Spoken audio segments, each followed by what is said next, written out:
आपादमौलिपर्यन्तं गुरूणाम् आकृतिं स्मरेत् तेन विघ्नाः प्रणश्यन्ति सिद्ध्यन्ति च मनोरथाः। वेदशास्त्रपुराणानाम् एकवाक्यत्वसाधकान् शिष्यातिवत्सलान् धीरान् बाळगारून् भजे। शर्वादिवृन्दारकमौलिवृन्दं येणायते यन्नखचन्द्रवृन्दे आनन्दतीर्थार्यशिरोमणेस्तत् पादारविन्दं प्रणमामि नित्यम्। वेदव्यासगुणावास विद्याधीशसतां वशा मां निराशं गतक्लेशं कुर्वनाशं हरेनिशं। लक्ष्मीकरतलां भोजलालनीयपदाम्बुजम् प्रणमामि हयग्रीवं देवता चक्रवर्तिनम्। धाटी श्री जयतीर्थवर्यवचसां चेटी भवत्स्वध्वनि पाटीरानिलपुल्लमल्लिसुमनो वाटीरसत्त्वासना। वेटी युक्तिमणिश्रियां सुमतिविक्कोटीरकैश्लाघिता सा टीकानिचयात्मिका मम चिरात् आटीकतां मानसे। श्रीगुरुभ्यो नमः। हरि ओम्। ಇದೊಂದು ಬಹಳ ಅದ್ಭುತವಾದ ಸಂದರ್ಭ. ಸರಿ, ನಾವು ಅನ್ಬೋಣ.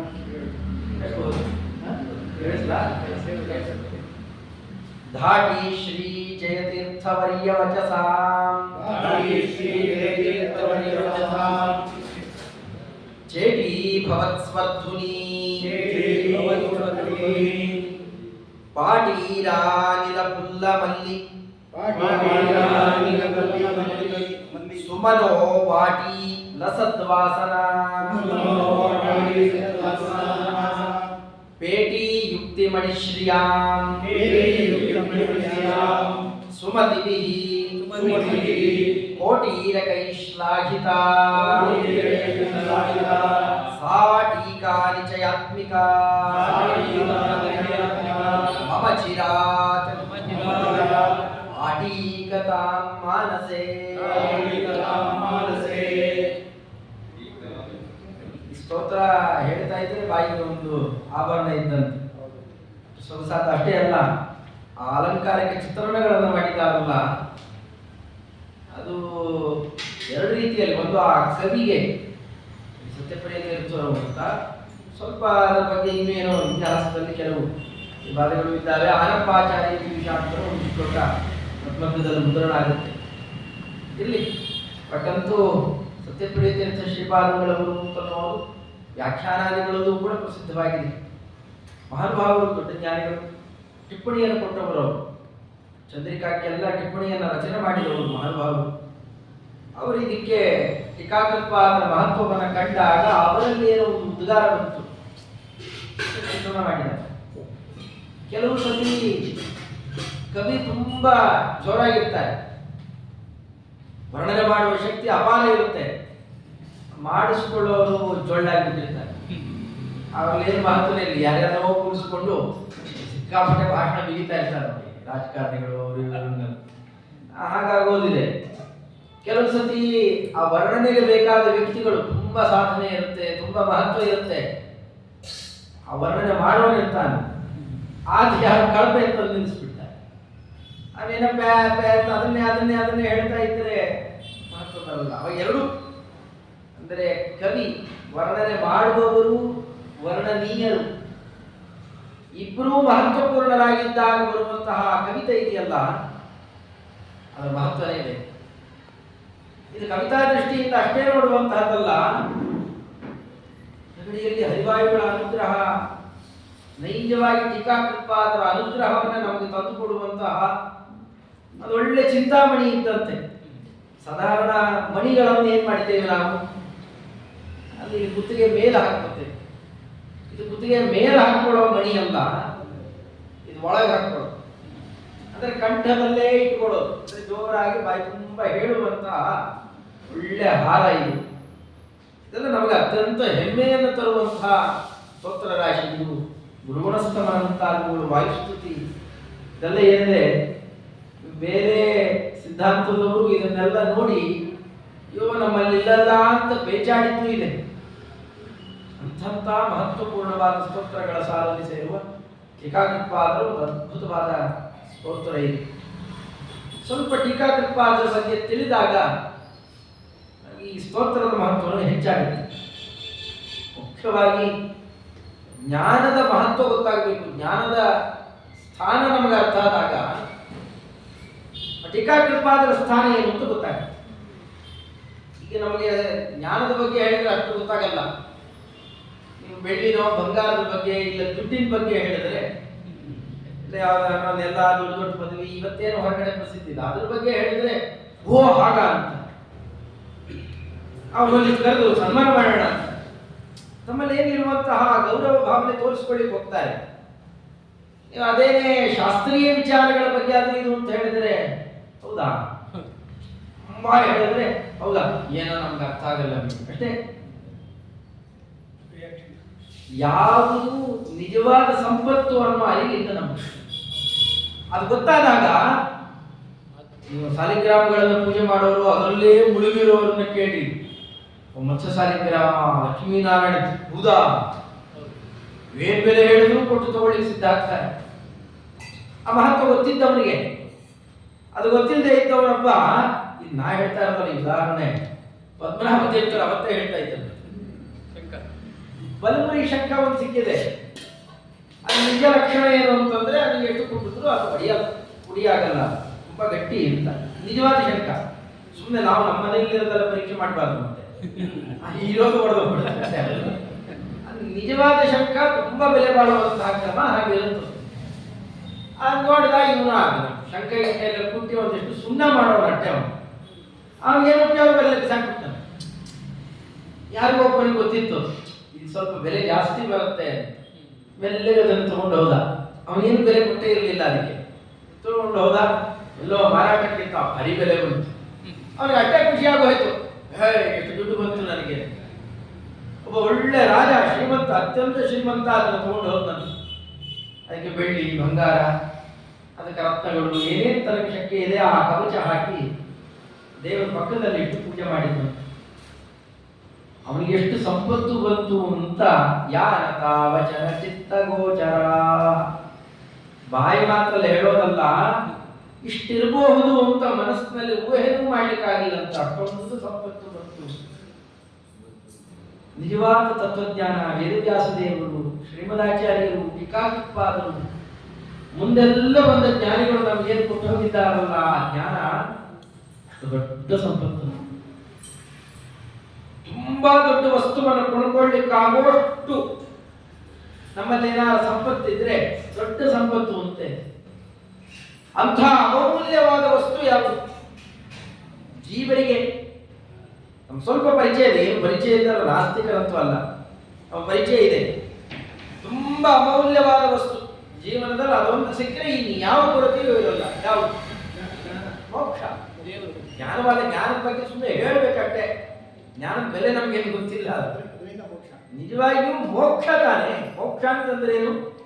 ಎಲ್ಲ ಕಷ್ಟಗಳ ಬಿಡುಗಡೆ, ಆರಾಮವಾಗಿರೋದು. ಏನು ಕೇಳಿದ್ರೆ ಅದನ್ನ ಎದುರು ಒದಗಿಸಿ. ಯಂ ಸುಖಿ ಕಾಮಯತೇರ್ಥ ಮಾತ್ರ ಸಂಕಲ್ಪ ಮಾತ್ರ ಸಕಲ ಸಸ್ಯ.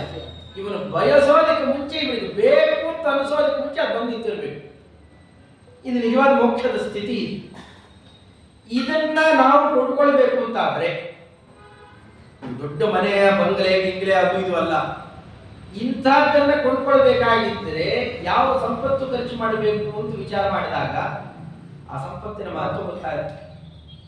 ಅದಕ್ಕೆ ಇನ್ಯಾವ ದುಡ್ಡು ಖರ್ಚು ಮಾಡಿದ್ರು ಆಗೋದು. ಅದಕ್ಕಿರೋದು ಒಂದೇ, ಜ್ಞಾನೇನೈವ ಪರಮಪದಂ. ಭಗವಂತನನ್ನ ಸರಿಯಾಗಿ ತಿಳಿದು ಒಲಿಸಿಕೊಂಡ್ರೆ ಅವನು ಪ್ರೀತನಾಗಿ ಕೊಡಬೇಕೇ ಹೊರತು ಅದಕ್ಕೆ ಬೇರೆ ದಾರಿ ಇಲ್ಲ. ನಾಣ್ಯ ಪಂಥ ಅಯನಾಯ ವಿದ್ಯತೆ.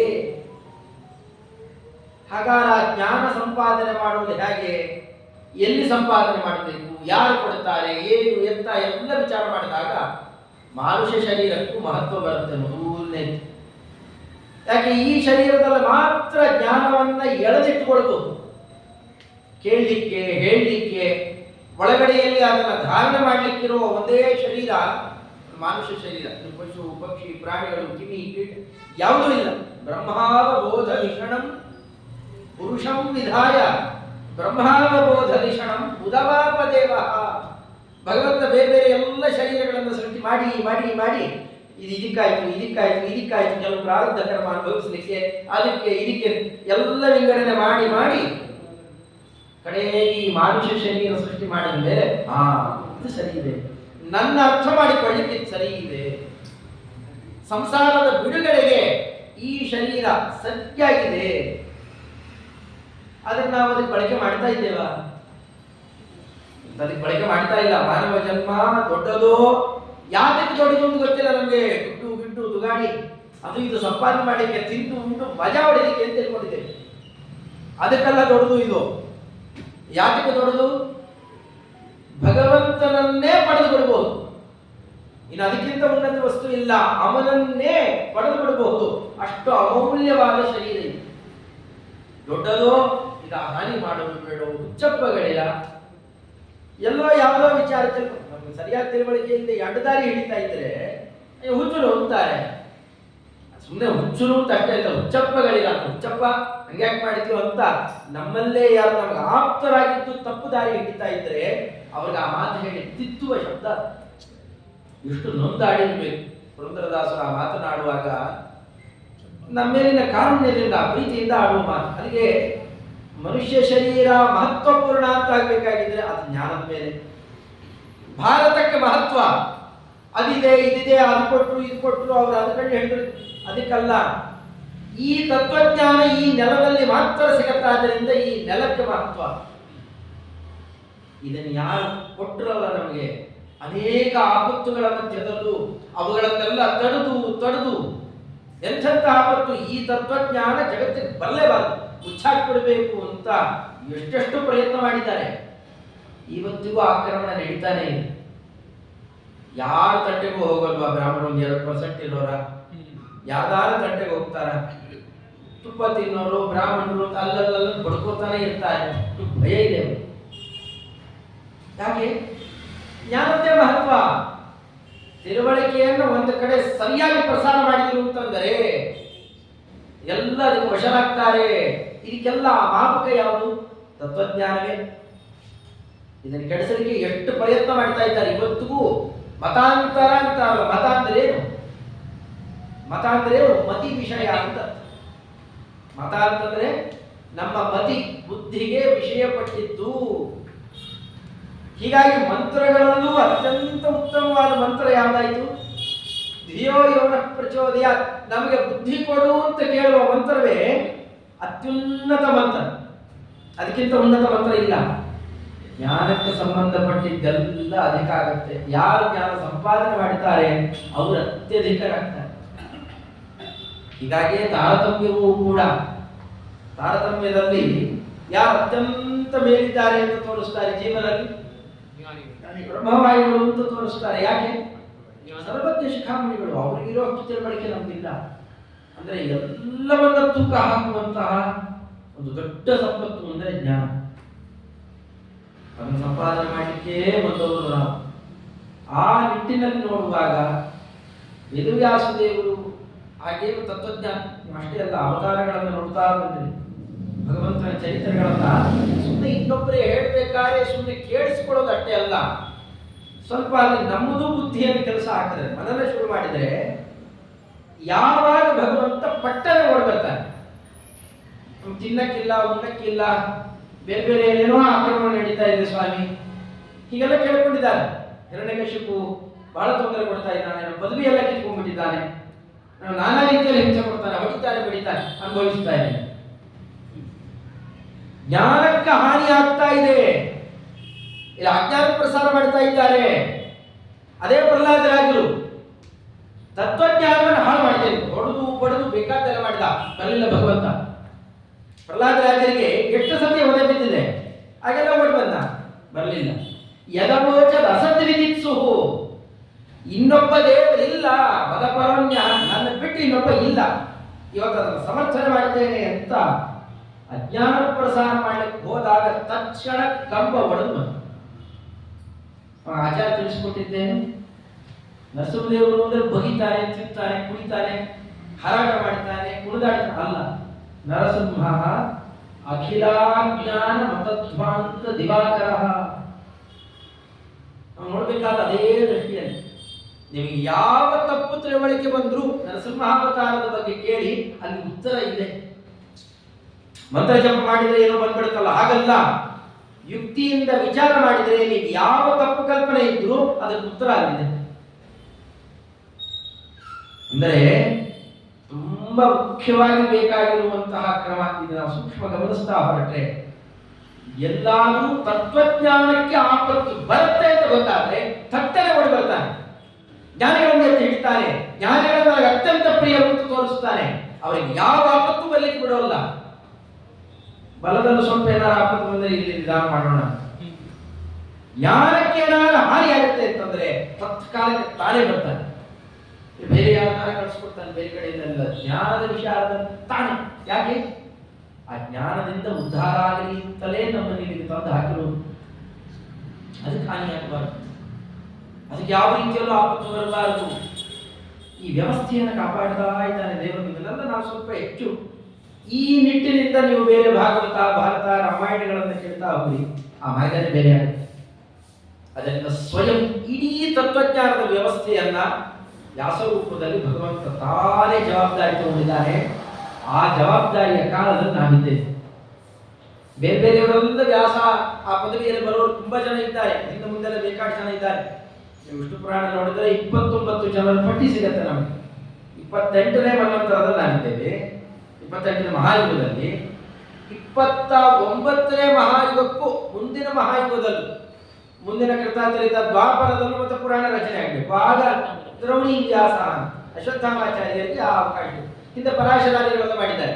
ಈಗ ಸ್ವಯಂ ತಾನೇ, ಅಲ್ಲಿ ನಾರಾಯಣ, ಇಲ್ಲಿ ಬಾದರಾಯಣ, ಅಷ್ಟು ಜವಾಬ್ದಾರಿ ತಾನೇ ವಹಿಸ್ತಾನೆ. ಜಗನ್ನಾಥದಾಸರು ಜಗನ್ನಾಥಸಾರದಲ್ಲಿ ಏನು ಕರುಣಾನಿಧಿಯೋ ಹರಿ, ಮತ್ತೇನು ಭಕ್ತಾರೀನನು, ಇನ್ನೇನು ಈತನಲ್ಲಿ ಇದೆ, ಇಚ್ಛಾ ಮಾತ್ರದಲ್ಲಿ ಜಗವ ತಾನೇ ಸೃಷ್ಟಿಸುವ. ಬೇರೆಯವರು ಕೊಡಲ್ಲ. ಬೇರೆಯವರು ಏನಾರು ಮಾಡಕ್ ಹೋಗಿ ಏನಾರು ಎಡವಟ್ಟು ಮಾಡಿಬಿಟ್ರೆ ಬೇಡ ಬಿಟ್ಟು ನಾನೇ ಮಾಡ್ತೀನಿ. ಈ ಕೆಲವು ತಾಯಂದ್ರು ಹೇಳಿರ್ತಾರೆ, ಮಕ್ಕಳಿಗೆ ಬೇರೆ ಯಾರು ಬಟ್ಟೆ ಹಾಕಕ್ಕೆ ಬಿಡೋದು, ನಾನೇ ಹಾಕ್ಬೇಕು. ಏನಾದ್ರು ತೊಂದರೆ ಮಾಡಿಬಿಟ್ರೆ ಏರಿಯಾಕೆ ಹೋದ್ರೆ ಬೇರೆ ಬೇಡ ನಾನೇ ಮಾಡ್ತೀನಿ. ಮಕ್ಕಳಿಗೆ ಅಡಿಗೆ ನಾನೇ ಮಾಡಿ ಹಾಕ್ತೇನೆ. ಅದಕ್ಕೆ ಅಂತ ಇರ್ತಾರೆ, ಏನು ಕರುಣಾನಿಧಿಯೋ ಹರಿ, ಮತ್ತೇನು ಭಕ್ತಾಧೀನನೋ, ಇನ್ನೇನು ಈತನಲ್ಲಿ ಇದೆ, ಇಚ್ಛಾ ಮಾತ್ರದಲ್ಲಿ ಜಗ ತಾನೇ ಸೃಜಿಸುವ. ತಾನೇ ಪಾಲಿಸ್ತಾನೆ, ತಾನೇ ಸೃಜಿಸ್ತಾನೆ, ತಾನೇ ಮುಚ್ಚಿಟ್ಕೊಳ್ತಾನೆ. ಯಾರು ಏನಾರ ಸ್ವಲ್ಪ ಜೋರಾಗಿ ಏನಾರು ಮಾಡಿಬಿಟ್ಟೆ, ಹಾನಿ ಆಗ್ಬಿಟ್ಟೆ ಅಂದ್ರೆ ತತ್ವಜ್ಞಾನಾದಿಗಳನ್ನ ತಾನೇ ಕೊಟ್ಟು ರಕ್ಷಣೆ ಮಾಡಲಿಕ್ಕೆ ಎಂದು ಬಂದ ಅದ್ಭುತ ರೂಪ. ಈಗ ವ್ಯಾಸರೂಪ ಅಂತಂದ್ರೆ ಈಗ ನಾವು ನೋಡುವ ತೂಕನೇ ಬೇರೆ ಆಗುತ್ತಿಲ್ಲ. ಅಷ್ಟೆಲ್ಲ ಮಹಾಭಾರತ, ರಾಮಾಯಣ, ಬ್ರಹ್ಮಮೀಮಾಂಸಾದಿ ಶಾಸ್ತ್ರಗಳು, ಪುರಾಣಗಳು ಬೇರೆ ಬೇರೆ ಬಗೆಯಲ್ಲಿ ಯಾವ ರೀತಿಯಿಂದ ನೋಡಿದ್ರು, ಹೆಂಗು ಹೋದ್ರು ತತ್ವಜ್ಞಾನ ಎಲ್ಲಾ ಕಾಲಕ್ಕೂ ಉಳಿಬೇಕು. ಅದಕ್ಕೇನು ಬೇಕೋ ಎಲ್ಲಾ ವ್ಯವಸ್ಥೆ ಮಾಡಿಕೊಟ್ಟಿದ್ದರು. ಅದರ ಮೇಲೆ ಮತ್ತೆ ಆಕ್ರಮಣ ಮಾಡಲಿಕ್ಕೆ ಹೋದ್ರು. ಸಾಕ್ಷಾತ್ ಸೂರ್ಯನೇ ಇದ್ದರೂ ಕೂಡ ಮೋಡಗಳು ಬಂದು ಬಿಟ್ಟಾಗ, ಅಥವಾ ಅದಕ್ಕೆ ಏನೋ ಒಂದು ಕಟ್ಟಡ ಕಟ್ಟಿ ಮುಚ್ಚಿಟ್ರೆ ಮತ್ತೆ ಸೂರ್ಯ ಇದ್ರೂ ಇಲ್ಲದೆ ಇದ್ದಾಗ ಆಗುತ್ತೆ. ಅಂತಹ ಪ್ರಸಂಗದಲ್ಲಿ ಮತ್ತೆ ಸರ್ವಜ್ಞ ಶಿಖಾಮಣಿಗಳು, ಸರ್ವಜ್ಞ ಸೂರ್ಯ ಅಂತ ಹೇಳ್ತಾರೆ. ಅಂತಹ ಆಚಾರ್ಯರನ್ನು ಕಳಿಸಿಕೊಟ್ಟ ಪರಮಾತ್ಮನೇ ದೈವಿ ಪ್ರಜಾ ವಿಶರಣ ಕರುಣಾಪನ್ನ ನಮ್ಮವರಪ್ಪ ಸಜ್ಜನರು. ಅವನು ಕೈ ಬಿಡಬಾರದಪ್ಪ. ನನಗೆ ಅವತಾರ ಇಲ್ಲ, ಬ್ರಹ್ಮದೇವರಿಗೆ ಹೇಳೋಣ ಅಂತಂದ್ರೆ ಪರಮಾತ್ಮ ತ್ರಿಯುಗು ಮುರಿಯುಗದಲ್ಲಿ ಮಾತ್ರ ಬರ್ತೀನಿ. ಈಗ ಬಂದ್ರೆ ಪ್ರಯೋಜನ ಇಲ್ಲ, ನಾನು ಅರ್ಥ ಮಾಡಿಕೊಳ್ಳೋಲ್ಲ, ನನಗೆ ದುರೋಹ ಕಟ್ಕೋತಾರೆ. ಸಾಧಾರಣ ಇವತ್ತಿನ ವಾದ ಹೇಗಿದೆ, ಯಾವ ಸ್ವಾಮಿಗಳು ಸರಿ ಇದ್ದಾರೆ, ಯಾವ ಆಚಾರ್ಯ ಸರಿ ಇದ್ದಾರೆ, ಯಾರು ನೋಡಿ ಇಲ್ಲಿ ಸುಮ್ಮನೆ ಕೂತ್ಕೊಂಡಿಲ್ಲ ಅಂತ ಇರೋ. ಅದು ಏನು ಫೇಸ್ಬುಕ್, ವಾಟ್ಸಾಪ್, ಇನ್ಸ್ಟಾಗ್ರಾಮ್ ಎಲ್ಲದರಲ್ಲಿ ಕೂತ್ಕೊಂಡು ಬಾಯಿ ಬಂದಾಗೆಲ್ಲ ಹಾಕಿಬಿಡೋದು. ನಾವೆಲ್ಲ ಲೋಕದಲ್ಲೆಲ್ಲ ತುಂಬಾ ನೋಡ್ತೇವೆ ಅದನ್ನೆಲ್ಲ. ಅದು ಏನು ಯಾವುದು ಹಿಂದೆ ಮುಂದೆ ವಿಚಾರವೇ ಇಲ್ಲ. ಅವ್ರು ಯಾವುದು ಸಂಧ್ಯಾವಂದನೆ ಮಾಡ್ತಾ ಇರೋದು, ಹಾಗಾದ್ರೆ ಪರಿಚಯವಿಲ್ಲ, ಆಚರಣೆ ಪರಿಚಯವೂ ಇರೋಲ್ಲ. ಕುತ್ಕೊಂಡು ಎದ್ವಾ ಬರವಣಿಗೆಯನ್ನು ಪ್ರಸಾರ ಮಾಡ್ತಾರೆ. ಇಂಥವೆಲ್ಲ ಇವತ್ತು ತುಂಬಾ ಬೇಕಾಬಿಟ್ಟು ನಡೀತಾ ಇರೋದು ನೋಡ್ತೇವೆ. ಇದು ಅವ್ರ ಮೇಲೆ ಮಾಡಿದರೆ ಅಷ್ಟೋ ಎಷ್ಟೋ ದೋಷ ಬರುತ್ತೆ, ದೇವರ ಮೇಲೆ ಮಾಡಿದರೆ ಅದಕ್ಕೆ ಈ ಕಾಲಮಾನದಲ್ಲಿ ಬುದ್ಧಿ ಕೆಟ್ಟ ಹಾಗೆ ಕುಳಿಗೆ ತಗೊಂಡಿರ್ತಾರೆ ಅಂಥವರೇ ಹೆಚ್ಚಾದ್ರಿಂದಾಗಿ ಈ ಹೊತ್ತಿಗೆ ನಾನೇ ಬಂದು ಅವರಿಗೆಲ್ಲ ಶಿಕ್ಷೆ ಭಾರಿ ಹಾಕಬೇಕಾಗುತ್ತೆ. ನಾವು ಬರೋದಲ್ಲ, ಭಯ ಇದೇ ಕಾರಣ ಅಂತ ಕಾಣುತ್ತೆ. ಭಗವಂತ ಈಗ ಅವತಾರ ಮಾಡೋಲ್ಲ, ಅದಕ್ಕೆ ಯಾರಿಗೂ ದುಡ್ಡು ಕಾಣಿಸ್ಕೊಳ್ಳಲ್ಲ. ಇದೆಲ್ಲ ರಾಮಕೃಷ್ಣಾದಿ ರೂಪಗಳ ಕಂಡಂತೆ ಇಲ್ಲ, ಅರ್ಥ ಮಾಡಿಕೊಳ್ಳೋರಿಲ್ಲ, ಅರ್ಥ ಮಾಡಿಕೊಳ್ಳೋರೇ ಹೆಚ್ಚು. ಆದರೆ ನೀವು ಆ ಕೆಲಸ ಮಾಡಬೇಕು ಅಂತ ಮುಖ್ಯ ಪ್ರಾಣದೇವರಿಗೆ ಆದೇಶ ಕೊಟ್ಟು, ಮತ್ತೆ ಬೇರೆಯವರ ಜೊತೆ ಸೇರಿಕೊಂಡಾಗ ಏನೋ ನಾನು ಅವ್ರ ಜೊತೆ ಸೇರ್ಕೊಂಡ್ಬಿಟ್ಟು ನಾನು ಸ್ವಲ್ಪ ತಲೆ ಕೆಟ್ಟೋಯ್ತು ಹೀಗನ್ನೋರಾಗಬಾರ್ದು. ಮತ್ತೆ ಬೇರೆ ಬೇರೆಯವರಿಗೆ ಅಂತಹ ಪ್ರಸಂಗ ಇದೆ, ನಾವು ಭಾರತದಲ್ಲಿ ಅದನ್ನು ನೋಡ್ತೇವೆ. ಅಂತಹ ಅಶ್ವತ್ಥಾಮಾಚಾರ್ಯರೇ ಸ್ವಲ್ಪ ಹಾಲು ಕುಡಿದಿದ್ರು ಅಂತ ದುರ್ಯೋಧನ ಕಡೆ ಹೋಗ್ತಾರೆ. ಪಾಂಡವರ ಸೇನೆ ಎಲ್ಲ ಇಡೀ ರಾತ್ರಿ ಹೋಗಿ ಅಕ್ರಮದಲ್ಲಿ ನುಗ್ಗಿ ಸಂಶುಪ್ತಿಗೆ ಬರಬೇಕು, ಮಲಗಿದ್ದಾಗೆಲ್ಲ ತಲೆ ಕಡ್ದಾಕ್ಬಿಡ್ತಾರೆ. ಇದು ಅನ್ಯಾಯ. ಇದು ಉಳಿದಿರೋ ಒಂದು ಅಪುಟ್ಟು ಕೂಸಿನ ಮೇಲೆ ಬ್ರಹ್ಮಶಿರಾಸ್ತ್ರ ಪ್ರಯೋಗ ಮಾಡ್ತಾರೆ ಪರೀಕ್ಷಿತ್ ರಾಜನ ಮೇಲೆ. ಈ ಕೆಲ ಏನ್ ಕಾರಣ ಅಂತ ವಿಚಾರ ಮಾಡ್ತಾ ಹೊರಟ್ರೆ ದುರ್ಯೋಧನ ಸಹವಾಸ ಯಾವತ್ತೋ ಒಮ್ಮೆ ಮಾಡಿದ್ದಟ್ಟೆ ಎಷ್ಟೆಷ್ಟು ಕೆಲಸ ಮಾಡಿಸ್ಬಿಡ್ತು ಅದನ್ನೆಲ್ಲ. ಹೀಗೆ ಸ್ವಲ್ಪ ಯಾರ್ದೋ ಜೊತೆ ಸೇರ್ಕೊಂಡಿದ್ದಕ್ಕೆ ಸ್ವಲ್ಪ ತಲೆ ಕೆಡ್ತು ಅಂತಾದ್ರೆ ಎಲ್ಲ ಸರಿ ಇಲ್ಲ, ಕೆಲವು ಚೆನ್ನಾಗಿದೆ ಕೆಲವು ಸರಿ ಇಲ್ಲ, ಯಾವ್ದನ್ನ ನಂಬೋದಾಗ ಅಂಥ ಪ್ರಸಂಗ ಬರಲೇಬಾರದು. ಅವರ ಎಂದೂ ಜೀವನದಲ್ಲಿ ಎಂದೂ ತಪ್ಪು ಹೆಜ್ಜೆನೆ ಇಟ್ಟಿರಬಾರದು. ಅಂಥ ವ್ಯಕ್ತಿಯನ್ನು ನಿಮಗೋಸ್ಕರ ಕಳಿಸಿಕೊಡ್ತೇನೆ, ಅದು ಎಷ್ಟು ಪ್ರೀತಿ ಇರಬೇಕು. ಅಂಥ ಮುಖ್ಯ ಪ್ರಾಣದೇವರನ್ನ ಮತ್ತೆ ನಮಗಾಗಿ, ಯಾಕೆ ನೀವು ಹನುಮಂತ ರೂಪದಲ್ಲಿ ನೋಡಿ ಅವರು ಹೇಗಿದ್ರು. ಒಂದು ಚಿಕ್ಕ ತಪ್ಪು ನಡೆದುಕೊಂಡಿತ್ತು, ಒಂದು ಚಿಕ್ಕ ತಪ್ಪು ನಡೆ. ಭೀಮಾವತಾರದಲ್ಲಿ ಎಲ್ಲಾದರೂ ಒಂದು ಅಪರಾಧ ಮಾಡಿತ್ತು, ಭಗವಂತನಿಗೆ ವಿರುದ್ಧ ನಡೆದಿತ್ತು, ಮಾತಾಡಿತ್ತು, ಒಂದು ನಕ್ಕಿತ್ತು, ತಮಾಷೆ ಮಾಡಿತ್ತು, ಒಂದು ಅಂಥ ಅದ್ಭುತವಾದ ವ್ಯಕ್ತಿತ್ವ ಇರುವ ರುಜಿಯೋಗಿ ಶ್ರೇಷ್ಠರನ್ನ ಮತ್ತೆ ನಮಗೋಸ್ಕರ ಕಳಿಸಿಕೊಡ್ತಾನೆ ಅಂತಾದ್ರೆ ಭಗವಂತ ಅಸ್ಯಾವಿಷ್ಕರ್ತು ಕಾಮಂ ಕಲಿಮಲ ಕಲುಷೆ ಅಸ್ಮಿನ್ ಜನೆ. ಕೊಳಕು ಕೆಟ್ಟು ಹೋಗಿದ್ದೇವೆ ನಾವು, ನಮ್ಗೆ ಯಾವುದು ಒಳ್ಳೆದ್ದು ಕೆಟ್ಟದ್ದು ಅಂತ ವಿಚಾರ ಮಾಡುವಷ್ಟು ದೃಷ್ಟಿಕೋನ ಇಲ್ಲ. ಅಂಥ ನಮ್ಮನ್ನು ಉದ್ಧಾರ ಮಾಡಲಿಕ್ಕೆ ನಮ್ಗೇನು ಅಷ್ಟೋ ಇಷ್ಟೋ ಯಾರೋ ಕಳಿಸ್ಕೊಟ್ಟಿದ್ರೆ ಸಾಕಾಗ್ತಿದ್ದೆ. ನಾವು ಯಾರ ಅತ್ಯುನ್ನತವಾದ ತತ್ವಜ್ಞಾನಿಗಳು ಅವರನ್ನೇ ಕಳಿಸ್ಕೊಡ್ತೇನೆ, ಅಲ್ಲಿ ಮಾತ್ರ ನಾನು ಸ್ವಲ್ಪ ಕಾಂಪ್ರಮೈಸ್ ಮಾಡ್ಕೊಡೋಲ್ಲ ಅಂತ ಆ ಮಹಾಕರುಣೆ ಕಳಿಸಿಕೊಟ್ಟಿದ್ದಾನಲ್ಲ, ಅವರನ್ನ ಪಂಡಿತಾಚಾರ ಅಂತ ಏನು ಹೇಳಿ ಸ್ವಾಮಿಗಳು, ನಮ್ಮ ಕೈಯಲ್ಲಿ ಇನ್ನೇನು ಹೆಚ್ಚು ನಿಮಗೆ ಕೊಡ್ಲಿಕ್ಕೆ ಆಗೋಲ್ಲ. ಕರ್ಮಣ ಚ ಪ್ರಣಾಮ, ನಿಮಗೆ ಮನಸ್ಸ ಕರ್ಮದಿಂದ ಎಲ್ಲ ರೀತಿಯಲ್ಲಿ ನಿಮಗೆ ಬಗ್ಗೆ ನಮಸ್ಕಾರ ಮಾಡ್ತೇವಟ್ಟೆ. ದೇವರ ಆಜ್ಞೆ ಹೊತ್ತು ನಮ್ಮನ್ನು ಉದ್ಧಾರ ಮಾಡಲಿಕ್ಕೆ ಇಲ್ಲಿ ತನಕ ಬಂದಿದ್ದೇನಲ್ಲ, ನಾನು ನಿಮಗೆ ಏನು ಕೊಡ್ಲಿಕ್ಕೆ ಶಕ್ತಿ ಇದೆ? ನಮಗೆ ಈ ವಿಚಾರಧಾರೆಗಳು ಗೊತ್ತೇ ಇಲ್ಲ. ಆಯುಸ್ತುತಿ ಹೇಳ್ತಾ ಇರ್ತೇವೆ, ಅಲ್ಲಿ ಇದೆಲ್ಲ ಇದೆ ಅನ್ನೋದು ಗೊತ್ತಿಲ್ಲ ನಮಗೆ. ಅಂದ್ರೆ ಆ ತತ್ವಜ್ಞಾನದ ವಿಚಾರದ ದೃಷ್ಟಿಯಿಂದ ನೋಡ್ತಾ ಹೊರಟಾಗ ಆಗ ಆಚಾರ್ಯರು ಬಂದರು. ನಾವು ಅವರನ್ನೇ ಹೇಳ್ಕೊಂಡು ನಾವು ಮಾಧ್ವರು ಅಂತ ಹೇಳ್ಕೊಳ್ಬೇಕಾದ್ರೆ ಹಾಗಾದ್ರೆ ಎಷ್ಟು ಹೆಮ್ಮೆ ಪಡಬೇಕಾಯ್ತು ಅಲ್ಲಿಗೆ. ಎಲ್ರಿಗೂ ಇದೆಯಾ ಈ ಭಾಗ್ಯ? ವಿಚಿತ್ರ ಅಂದರೆ ಪ್ರಹ್ಲಾದ ರಾಜ ಮಾಧ್ವ, ವಿಭೀಷಣ, ಬೇರೆ ಬೇರೆ ದೈತ್ಯರಿಂದ ಹಿಡ್ಕೊಂಡು ಪ್ರತಿಯೊಬ್ಬರು ಈ ತಾತ್ವಿಕ ವಿಚಾರಗಳನ್ನು ಯಾರು ಅವಲಂಬಿಸ್ತಾರಲ್ಲ ಅವರೆಲ್ಲರೂ ಕೂಡ ತತ್ವರಾಯನ ಸಿದ್ಧಾಂತನೇ ಹೇಳಿದ ಮೇಲೆ ಅವರೆಲ್ಲ ಮಾಧ್ವರೇ ಆದ್ರು. ಅಲ್ಲಿಗೆ ಅದು ಬರೀ ಮನುಷ್ಯರಿಗಷ್ಟೇ ಸೀಮಿತ ಆಗಲಿಲ್ಲ, ಮಾಧ್ವರು ಅಂತ ತಗೊಳ್ತಾ ಹೊರಟ್ರೆ ಯಾರ್ಯಾರು ಆಗ್ತಾರಲ್ಲಿ ಎಲ್ಲ ದೇವತೆಗಳು ಮಾಧ್ವರಾಗ್ತಾರೆ. ಅದೇ ಸಿದ್ಧಾಂತವನ್ನ ಅವರನ್ನು ಆಶ್ರಯಿಸಿದವರು. ಅದಕ್ಕೆ ಆಚಾರ್ಯರ ಕಾಲದಲ್ಲೇ ಅವರೆಲ್ಲ ಬಂದು ಆಚಾರ್ಯರಿಗೆ ಪಾದ ಪೂಜೆ ಮಾಡ್ತಾ ಇದ್ದದನ್ನು ನೋಡ್ತಿದ್ದರು. ಅದನ್ನು ನೋಡಿ ತಡಿಲಾರದೆ ವಾಯುಸ್ತುತಿ ಉಕ್ಕಿ ಬಂದಿತ್ತು. ಉತ್ಕಂಠ ಊಟ ಕೋಲಾಹಲ ಜವ ವಿದಿತ ಅಜಸ್ರ ಸೇವಾನುವೃದ್ಧ ಪ್ರಾಜ್ಞಾತ್ಮ ಜ್ಞಾನ ಧೂತಾಂತ ತಮಸ ಸುಮನೋ ಮೌಲಿ ರತ್ನಾವಲೀನ. ಪಂಡಿತಾಚಾರ್ಯರು ನನಗೆ ಪಾದದ ಧೂಳಿ ರಕ್ಷಣೆ ಮಾಡಲಿ. ಅದ್ಯಾಕಷ್ಟು ಪಾದ ಧೂಳಿ ಗಂಟು ಬೀಳ್ತೇವೆ ಅಂತಂದ್ರೆ ಅದು ಎಂಥ ಪಾದ ಧೂಳಿ ಗೊತ್ತಾ? ಆಚಾರ್ಯರ ಪಾದ ಸೇವೆಗೆ ಅಂತ ಅವನ ಪೀಠೆ ರತ್ನೋಪಕೃತೆ ರುಚಿರ ರುಚಿ ಮಣಿ ಜ್ಯೋತಿಷ ಸನ್ನಿಷಣ್ಣಂ ಬೇರೆ ಕೂತಿರುವ ಬ್ರಹ್ಮಾಂಡಂ ಭಾವಿನಂ ಅಂತಹ ಭಾವಿ ಚತುರ್ಮುಖ ಬ್ರಹ್ಮದೇವರನ್ನ ಉನ್ನತ ಪದವಿಯಲ್ಲಿ ಕೂಡಿಸಿ ಆ ಸ್ವಾಮಿಗಳಿಗೆ, ಅವರು ತುಂಬಾ ದೊಡ್ಡ ಸ್ವಾಮಿಗಳು, ಅವರು ನಿಜವಾದ ಆ ಸ್ವಾಮಿಗಳಿಗೆ ಅವರಿಗೆ ಪಾದ ಪೂಜೆ ಮಾಡ್ತಾ ಇದ್ರಲ್ಲ, ದೇವತೆಗಳೆಲ್ಲ ಬಂದು ಪರದೆ ಹಾಕಿಬಿಟ್ಟಿರು ಅವರು. ಆ ಪರದೆ ಹಾಕಿ ಒಳಗಡೆ ಏನು ಪಾದ ಪೂಜೆ ಭಾರಿ ಗದ್ದಲ. ಏನು ಅಂತ ಬಗ್ಗೆ ನೋಡಿದರೆ ಪಂಡಿತಾಚಾರ್ಯರಿಗೆ ಇದು ಕಂಡಿದೆ. ಆ ದೊಡ್ಡ ದೊಡ್ಡ ಕಿರೀಟ ಹಾಕೊಂಡು ಅವರು ಬಂದು ಆ ಪಾದಪೀಠಕ್ಕೆ, ಬಂಗಾರದ ಪಾದಪೀಠಕ್ಕೆ ಇವರು ಕಿರೀಟ ಹಾಕಿ ತಿಕ್ಕಿ ಬಿಟ್ರೆ ಆ ಮೃದುವಾದ ಬಂಗಾರದ ಪುಡಿ ಬೀಳ್ತಿತ್ತು, ಇವರ ರಭಸಕ್ಕೆ ಏಳ್ತಿತ್ತಂತೆ. ಆ ಕಿರೀಟದ ರತ್ನಗಳ ಕಾಂತಿಯಲ್ಲಿ ಬಂಗಾರದ ಹಳದಿ ಪುಡಿ ಮೇಲಕ್ಕೆ ಚಿಮ್ಮುತ್ತಾ ಇದ್ದರೆ ಧೂಳಿ ಹೇಳುತ್ತಲ್ಲ, ಅದು ಹೇಳ್ತಾ ಇದ್ದರೆ ಪಿಂಜಾರ ರಂಜಿತಾಶಾಹ ಓಕಳಿ ಚಂದಾಗಿ ಓಕಳಿ ಆಡಿದಾಗ ಆಗ್ತಾ ಇತ್ತು. ಆ ಬಣ್ಣ ಬಣ್ಣದ ಜೊತೆಯಲ್ಲಿ ಈ ಹಳದಿ ಪುಡಿ. ಆಚಾರ್ಯರು ಪಾದ ಪೂಜೆ ಮುಗಿಸ್ಕೊಂಡು ಬಂದ್ರೆ ಪಾದ ತುಂಬಾ ಹಳದಿ ಪುಡಿ, ಎಷ್ಟು ಅಮೂಲ್ಯವಾದದ್ದು. ದೇವತೆಗಳ ಕಿರೀಟದ ಪುಡಿ ಅಲ್ಲಿದ್ದಿದೆ. ಆ ಆನಂದ ತೀರ್ಥ ತ್ರೈಲೋಕ್ಯಾಚಾರ್ಯ ಭಾವೋಜ್ವಲ ಜಲ ಜಲ ಸತ್ ಪಾಂಸವಃ. ಪಾಂಸವಃ ಅಂದ್ರೆ ಪಾದದ ಹುಳಿ ಇದೆಯಲ್ಲ, ಇಂಥ ಕಾಸ್ಟ್ಲಿ ಅದು, ಅದು ನಮ್ಮನ್ನ ರಕ್ಷಣೆ ಮಾಡಲಿ.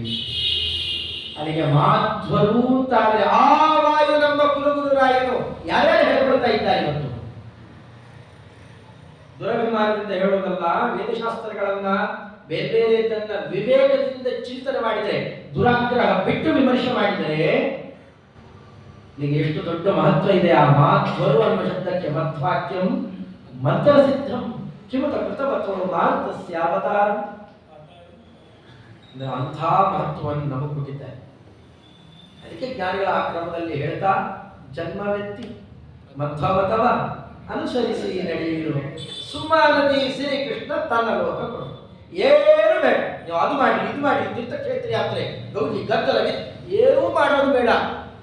ಒಳ್ಳೆ ಮಧ್ವರಾಯರನ್ನ ಅರ್ಥ ಮಾಡಿಕೊಳ್ಳುವಂತಹ ಪಾರ್ಶ್ವಭೂಮಿ ಧೃತ ರಣರಣೀಕ ಸ್ವರ್ಗ ಸೇವ್ಯಾಂಪ್ರಪದ ಅಲ್ಲಿ ಬಂದಿದ್ದೀರಲ್ಲ, ನಿತ್ಯ ಮಧ್ವರಾಯ ಸ್ಮರಣೆ ಮಾಡಿ ಅವರು ಹೇಳಿದ ಮಾರ್ಗದಲ್ಲಿ ನಡಿ. ಕೃಷ್ಣದೇವರು ಸುಮ್ಮನೆ ತಮ್ಮ ಮನೆ ಕರ್ಕೊಂಡು ವಿದ್ಯಾಪ್ರಸನ್ನ ತೀರ್ಥರು ದೊಡ್ಡ ದೇವಸ್ಥಾನಕ್ಕೆ ಹೋಗಿದ್ದರಂತೆ. ಹೋದಾಗ ನೀವ್ಯಾರು ಅಂತ ಕೇಳಿದ್ರು. ನೀವ್ಯಾರು, ಎಲ್ಲಿಂದ ಬಂದಿದ್ದೀರಿ, ಪರಿಚಯ ಏನು, ನಿಮ್ದು ಯಾವ ಮತ, ಅದು ಇದು. ಹನುಮನ ಮನೆಯವರು, ನಾವೆಲ್ಲರೂ ಹನುಮನ ಮನೆಯವರು. ನಮ್ಮನ್ನ ಹೆಂಗ್ ತಿಂದಿದ್ದಾರೆ ಗೊತ್ತಾ? ಅಲವಬೋಧರು ನಮ್ಮ ತಿದ್ದಿಯ ಹರೆಂದು. ಲವಬೋಧರಲ್ಲ, ಲವ ಅಂದ್ರೆ ಸ್ವಲ್ಪ, ನಮ್ಮನ್ನ ತಿದ್ದಿದವರು ಅಲವಬೋಧರು. ಸರ್ವಜ್ಞಾಚಾರ್ಯರು ನಮ್ಮನ್ನು ತಿದ್ದಿದ್ದಾರೆ. ಸತ್ಯ ಅಂದ್ರೇನು, ಮಿಥ್ಯಾ ಅಂತಂದ್ರೇನು, ತಾರತಮ್ಯ ಅಂತಂದ್ರೆ ಯಾರು ಏನು, ಎಲ್ಲಾ ವಿವೇಕ ಕೊಟ್ಟು ನಮ್ಮನ್ನು ತಿದ್ದಿದ್ದಾರೆ. ಅಂಥ ಹನುಮನ ಮನೆಯವರು ನಾವೆಲ್ಲ. ಈ ಪರಿಚಯ ಹೇಳಿದ ತಕ್ಷಣ ಮಾತಿಲ್ಲದೆ ಅವರಿಗೆ ದೇವರ ಮುಂದೆ ಕರ್ಕೊಂಡು ಹೋಗಿ ನಿಲ್ಲಿಸ್ತಾರೆ ದೇವಸ್ಥಾನದಲ್ಲಿ. ಈ ಎಚ್ಚರಿಕೆ ನಮಗೂ ಬರಬೇಕು. ನಮಗೀಗ ಆ ಥರ ಇಲ್ಲ, ಹಂಗಾರ ನಕ್ಷತ್ರ ಹಚ್ಚಿಕೊಂಡು ಇವ್ರು ಏನನ್ಕೊಂಡ್ಬಿಡ್ತಾರೆ ಅಳಿಸ್ಕೊಂಡು ಹೊರಟೋಗ್ತೀವಿ. ನಾವು ಪರಮತಿಯರನ್ನು ನೋಡಿ ಯಾರು ಕಲಿಬೇಕು, ಅದಾಗಬಾರ್ದು. ಅದು ಸ್ವಲ್ಪ ಕೆಳಮಟ್ಟ ನೋಡಿ. ಅವರಿಗೆ ಎಷ್ಟು ದೀಕ್ಷೆ ಇದೆ. ಅವರು ಬುರ್ಕ ತೆಗೆಸ್ರಿ ನೋಡೋಣ, ಹಿಜಾಬ್ ತೆಗೆಸ್ರಿ. ಚಿಕ್ಕ ಚಿಕ್ಕ ಮಕ್ಕಳಿಗೆ ಎಷ್ಟು ಶ್ರದ್ಧೆ ಇದೆ. ನಮ್ಮೆಲ್ಲ ಶ್ರದ್ಧೆನೂ ಇಲ್ಲ ಅಂತಂದ್ರೆ 5-6 ಬಾರಿ ನಮಾಜಿಗಳನ್ನ ವ್ಯವಸ್ಥಿತವಾದ ಕ್ರಮದಲ್ಲಿ ಮಾಡ್ತಾರಲ್ಲ. ನಮ್ಮ ಸೋದರ ನಮ್ಗೆ ಉಳಿಸ್ಕೊಳ್ಳೋದು ಬೇಡ. ಆಟೋ ಓಡಿಸೋಕೆ ಆ ದೀಕ್ಷೆ ಇರುತ್ತೆ. ನಮ್ಗೆ ಇಷ್ಟೆಲ್ಲ ಮಹತ್ವ ಇದೆ. ಹರಿವಾಯುಗಳಿಗೆ ಇಷ್ಟು ಹತ್ರ ಆಗುವ ಎಂಥ ಸಂಪತ್ತು ಕೊಟ್ಟು ಇಲ್ಲಿ ಕಳಿಸಿದ್ದಾನೆ. ಯಾವ ಎಚ್ಚರಿಕೆಯೂ ಇಲ್ಲ ಇವತ್ತು. ನಮ್ಗೆ ಎಲ್ಲ ಕಳ್ಕೊಂಡು ಬದುಕ್ತಾ ಇದೆ. ಯಾವುದೋ ದೊಡ್ಡ ಲೌಕಿಕ ಪದವಿ, ಲೌಕಿಕ ಅವರ ಪಾಶ್ಚಾತ್ಯರ ಸಂಸ್ಕೃತಿ, ಅವ್ರು ಯಾವುದೋ ಕೊಟ್ಟ ಎಂಜಿನಿನ ಪದವಿಗಳು, ಅದ್ರ ಮೇಲೆ ಯಾವ ಸ್ಥಾನದಲ್ಲಿ ಯಾರು ಗೊತ್ತಾ ಇವರು. ಈ ಪದವಿ, ಈ ತತ್ವಜ್ಞಾನ ಏನಿದೆ ಮಹತ್ವ ಇದೆ.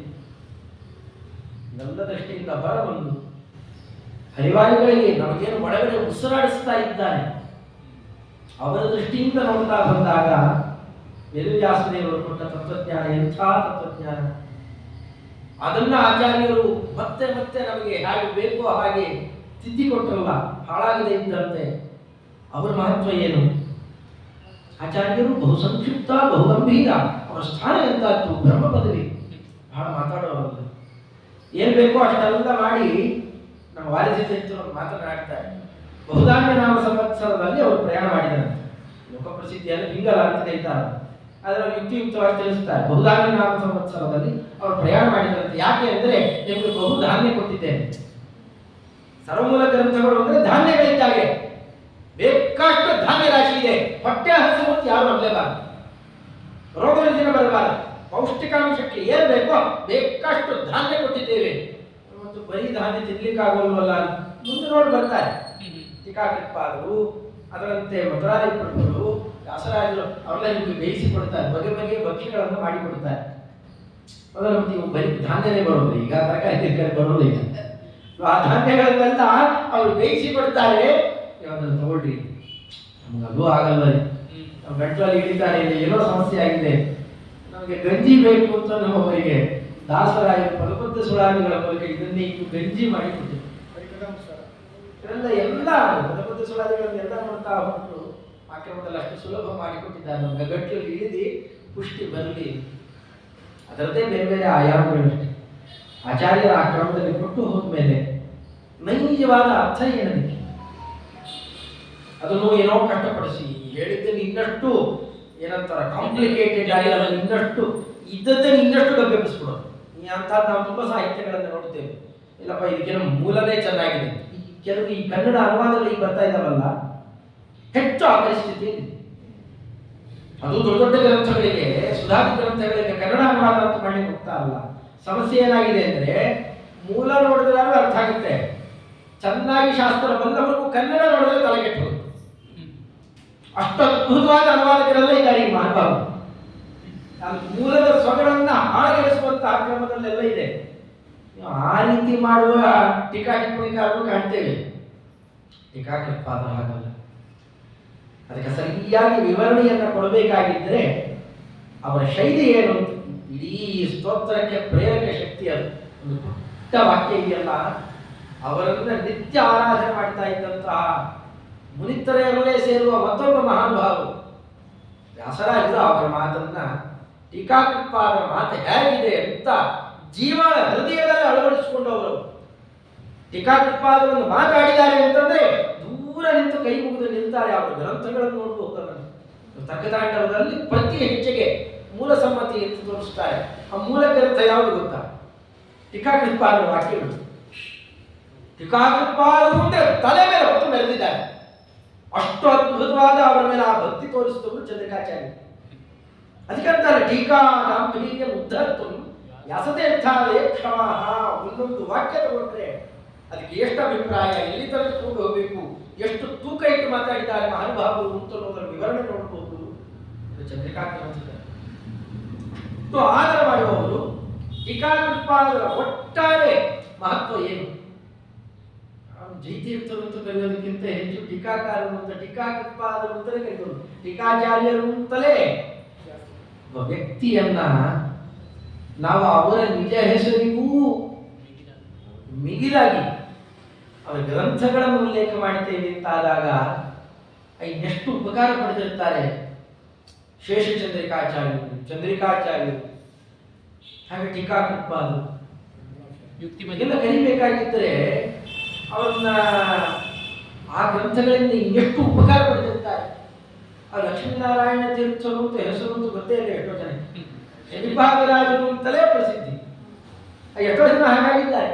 ನಮ್ಮಲ್ಲಿ ಭಾಷಣ ಟೀಕಾಚಾರ್ಯರು, ಅವ್ರಿಗೂ ನಿಜ ಹೆಸರು ಅಂತ ಗೊತ್ತೇ ಇರೋ ಈ ಎಷ್ಟೋ ಜನಕ್ಕಾಗಿದೆ. ಈಗ ಬೇಜಾವರ ಸ್ವಾಮಿಗಳು, ಅವ್ರು ನಿಜವಾದ ಹೆಸರು ಕೇಳಿ ಎಷ್ಟೋ ಜನ ಗೊತ್ತೇ ಇಲ್ಲ, ಹಾಗೆ ಪ್ರಸಿದ್ಧ ಆಗಿ ಹೋಗ್ತಾರೆ. ಹಾಗೋ ಆ ತರಹದಲ್ಲಿ ಆ ಮಹತ್ವ ತಂದುಕೊಡುತ್ತೆ. ತಾವು ಮಾಡುವ ಕೆಲಸದಿಂದ ಸುಮ್ಮನೆ ಅಪ್ಪನ ಅಮ್ಮನ ಅವರೋ ಇವರೋ ಕೊಟ್ಟ ಹೆಸರೋ ದುಡ್ಡು ಕೊಟ್ಟು ಬಿರುದು ಸಂಪಾದನೆಯೋ ಅದು ಮಹತ್ವ ಬರೋಲ್ಲ.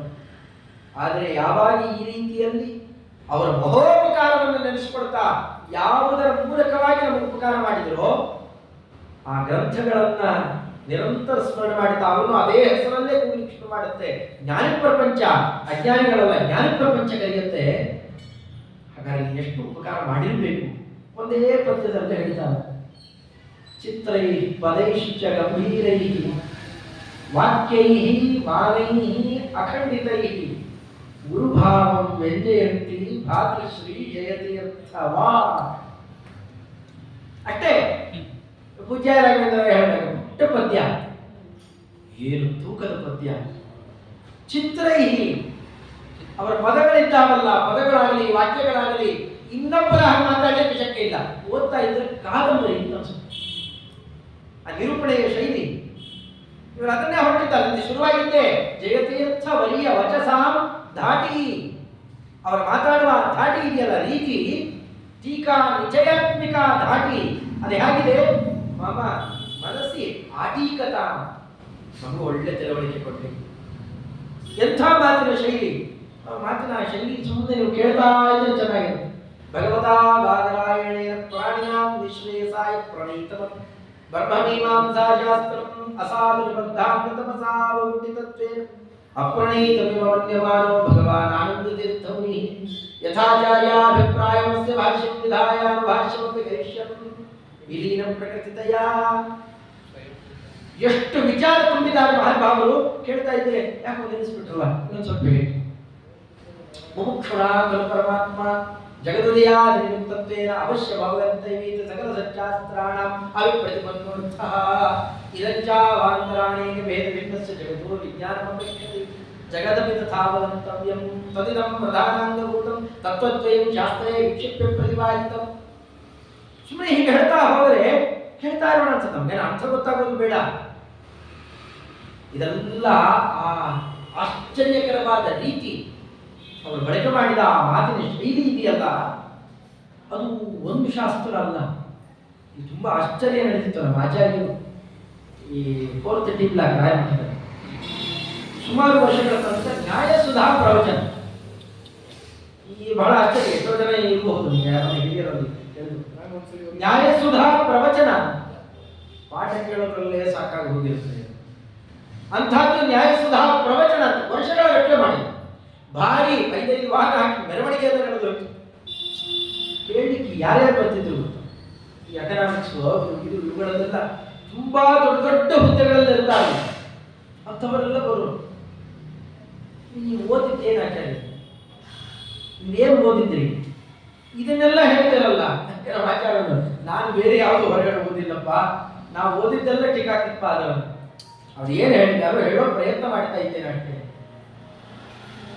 ಸಮಗ್ರ ಪ್ರಪಂಚವನ್ನು, ಎಲ್ಲ ಶಾಸ್ತ್ರಗಳನ್ನು, ಇವತ್ತು ಯಾವ ಯಾವ ರೀತಿಯಲ್ಲಿ ಬೌದ್ಧಿಕವಾದ ವಿಚಾರಧಾರೆ ಇದೆ, ಅದರ ಪ್ರಸಾರ ಕ್ರಮ ಇದೆ, ಪ್ರತಿಯೊಂದನ್ನ ಅವರಿಗೆ ಸಮ್ಮತವಾದ ಕ್ರಮದಲ್ಲಿ ಅನುವಾದ ಮಾಡಿ ಏನು ದೋಷವಿದೆ ಅಂತ ತೋರಿಸಿಕೊಡ್ತಾರೆ.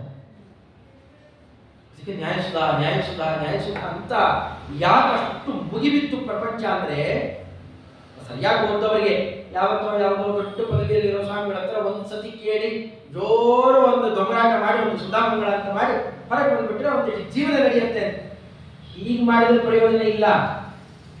ಒಂದೊಂದು ಪಂಕ್ತಿಯಲ್ಲಿ 4 ಶಾಸ್ತ್ರಗಳ ಸಾರವನ್ನಿಟ್ಟು ಆ ಮದಿಯರು ಏನು ಹೇಳ್ತಾರೆ ಅವ್ರಿಗೂ ಇಷ್ಟು ಚೆನ್ನಾಗಿ ಅನುವಾದ ಮಾಡ್ಲಿಕ್ಕೆ ಬರಬಾರ್ದು. ಅಷ್ಟು ಚೆನ್ನಾಗಿ ಅವರ ಮತದ ಸಾರಾಂಶವನ್ನ ಹೀಗಿದೆ ಅಂತ ಎಳೆಯಿಟ್ಟು ಬಿಡಿಸಿ ಇಟ್ಟೆಲ್ಲ ಸರಿ ಹೋಯ್ತಲ್ಲ, ಇಲ್ಲಿ ಏನ್ ದೋಷ ಇದೆ ಹೇಳ್ತೇವೆ ಅಂತ ಆಮೇಲೆ ಹೇಳ್ತಾರೆ. ಒಂದು ಕಡೆಯಲ್ಲೂ ಕಾಠಿಣ್ಯ ಇದೆ, ಒಂದು ಕಡೆಯಲ್ಲಿ ಅವನು ಬೈದೆ ಏನೋ ಮಾಡಿದೆ ಹಿಂಸೆ ಕೊಡುವ ಮಾತು ಇಲ್ಲೇ ಇಲ್ಲ. ಇದು ಸಾಧ್ಯವ ಇದನ್ನ ಈ ರೀತಿ ನಡ್ಕೊಳ್ಳಿಕ್ಕೆ? ಅದು ಕಟ್ಕೊಂಡವರಿಗೆಲ್ಲ ಆಗೋದಲ್ಲ. ಚಿತ್ರೈ ಪದೈಶ್ಚ ಗಂಭೀರೈ. ಮಂತ್ರಾಲಯ ಪ್ರಭುಗಳು ಅಂತಾರೆ, ಪ್ರತ್ಯಕ್ಷರಂ ಪ್ರತಿಪದಂ ಅನೇಕಾಕೃತಿ ಕಲ್ಪಿತ ಪ್ರತಿಭಾತಿ ಸುಧಾತಾಪಿ ಗ್ರಂಥಾಲ್ಪತ್ವಾಯ ಮುಚ್ಚತೆ. ಮುಂದೆ ಹೋಗ್ಲಿಕ್ಕೆ ಆಗ್ತಾ ಇಲ್ಲ. ಪ್ರತ್ಯಕ್ಷರ ಹಿಂದೆ ಮುಂದೆ ನೋಡಿದಾಗ ಆ ಕಾಂಬಿನೇಷನ್ ನೋಡಿದ್ರೆ ಬೇರೆ ಶಬ್ದ ಆಡಬಹುದಾಗಿತ್ತು, ಬೇರೆ ಅಕ್ಷರ ಇರಬಹುದಾಗಿತ್ತು. ಇದೇ ಯಾಕೆ ಟೀಕಾ ಕೃಪಾದಲು ಅಂತ ನೋಡಿದ್ರೆ ಒಂದು ಹೊಸ ವಿಷಯ ಹೊಳೆಯುತ್ತೆ. ಎಷ್ಟು ಹೇಳಿ ಇದ್ದದ್ದು, ಇನ್ನೆಷ್ಟು ವಾಸನೆ ಹೊರಗೆ ಹರಿಸಲಿ ಇದ್ದದ್ದು, ಪರಿಮಳ ಅಂದ್ರೆ ತುಂಬಾ ದೊಡ್ಡ ಗ್ರಂಥ ಮಾಡಿಬಿಟ್ರೆ ನಾಳೆ ಜನಗಳು ಯಾರು ಹಿಡಿಯೋದು, ನಾಳೆ ಉಪಕಾರ ಆಗಲಿ ಅಂತ ಅನ್ನೋ ದೃಷ್ಟಿಯಲ್ಲಿ ಮಾಡಿರೋದು. ಅದರಿಂದ ತುಂಬಾ ದೊಡ್ಡದು ಮಾಡಿಬಿಟ್ರೆ ಹೆದರು ಬಿಡ್ತಾರೆ, ಗಾತ್ರ ನೋಡಿ ಹೆದರು ಬಿಡ್ತಾರೆ. ಬೇಡ ಸಾಕು. ಇದು ಬೇರೆ ಬೇರೆ ದೇವತೆಗಳಿದ್ದಾರೆ, ಅವರು ಓದ್ಬಿಟ್ಟೆ ನೋಡಿದಾಗ ಅವ್ರಿಗೆ ಅರ್ಥ ಆಗುತ್ತೆ ಅಂತ ಅಂತಾರೆ ಮಂತ್ರಾಲಯ ಪ್ರಭುಗಳು. ಅಂತ ಅವರ ಸಾಲಂಕಾರಕ ಕಾವ್ಯ ನಾಟಕ ಕಲಾ ಕಾಣಾದ ಪಾತಂಜಲ ತ್ರಯರ್ಥ ಸ್ಮೃತಿ ಜೈಮಿನೀಯ ಕವಿತಾ ಸಂಗೀತ ಪಾರಂಗತ ಅವ್ರ ಗ್ರಂಥಗಳೇ ಸಾಕ್ಷಿ ಇವತ್ತು. ಅಂಥ ಒಬ್ಬ ದೊಡ್ಡ ಧೀಮಂತ ವ್ಯಕ್ತಿ, ದಿಗ್ಗಂತ ವಿದ್ವಾಂಸರು ಅವರಂತಾರೆ, ಪ್ರತ್ಯಕ್ಷ ಮುಂದಕ್ಕೆ ಹೋಗ್ಲಿಕ್ಕೆ ಆಗ್ತಾ ಇಲ್ಲ ನನಗೆ. ಮೊದಲನೇ ಶ್ಲೋಕ ಸಾಕ್ತದೆ ಇದಕ್ಕೆ. ಶ್ರೀಯಪತ್ಯೇ ನಿತ್ಯಾಗಣಿತ ಗುಣಮಾಣಿಕ್ಯ ವಿಶದ ಪ್ರಭಾಜಾಲೋಲ್ಲಾಸೋಪಹತ ಸಕಲಾವದ್ಯ ತಮಸೆ ಜಗಜ್ಜನ್ಮಸ್ಥೆ ಮತ್ಪ್ರಲಯ ರಚನಾಶೀಲ ವಪುಷೇ ನಮೋ ಶೇಷಾಂನಾಯ ಸ್ಮೃತಿ ಹೃದಯ ದೀಪ್ತಾಯ ಹರಯೇ. ಮತ್ತೆ ಕೇಳಿಕೆ ಒಂದು ಸ್ವಾರಸ್ಯ, ಪುಣ್ಯದ ಗಟ್ಟಿ ಇದೆ. ಇದರ ಮೇಲೆ ಸ್ವಲ್ಪ ಅರ್ಥ ನೋಡ್ತೇವೆ ಅಂತ ಹೊರಟ್ರೆ, ದೇವರನ್ನೇನೋ ನಮಸ್ಕಾರ ಮಾಡಬೇಕು ಸುಮ್ಮನೆ ನಮಸ್ಕಾರ ಮಾಡಿಲ್ಲ. ಆಚಾರ್ಯರೇನು ನಾರಾಯಣಂ ನಿಖಿಲ ಪೂರ್ಣ ಗುಣೈಕ ದೇಹಂ ನಿರ್ದೋಷಂ ಆಪ್ಯತಮಾಪ್ಯ ಖಿಲೈಸ್ವಾಕ್ಯೈಃ ಅಸ್ಯೋದ್ಭವಾದಿತಮ ಶೇಷ ವಿಶೇಷತೋಪಿ ವಂದ್ಯಂ ಸದಾ ಪ್ರಿಯತಮಂ ಮಮ ಸಂನಮಾಮಿ ನಮಸ್ಕಾರ ಮಾಡಿದ್ದಾರೆ. ಅದರ ವಿವರಣೆ ಇಲ್ಲ. ಮೊದಲನೇ ಪದ್ಯಕ್ಕೆ ಮೊದಲನೇ ಪದ್ಯದಿಂದಲೇ ವ್ಯಾಖ್ಯಾನ.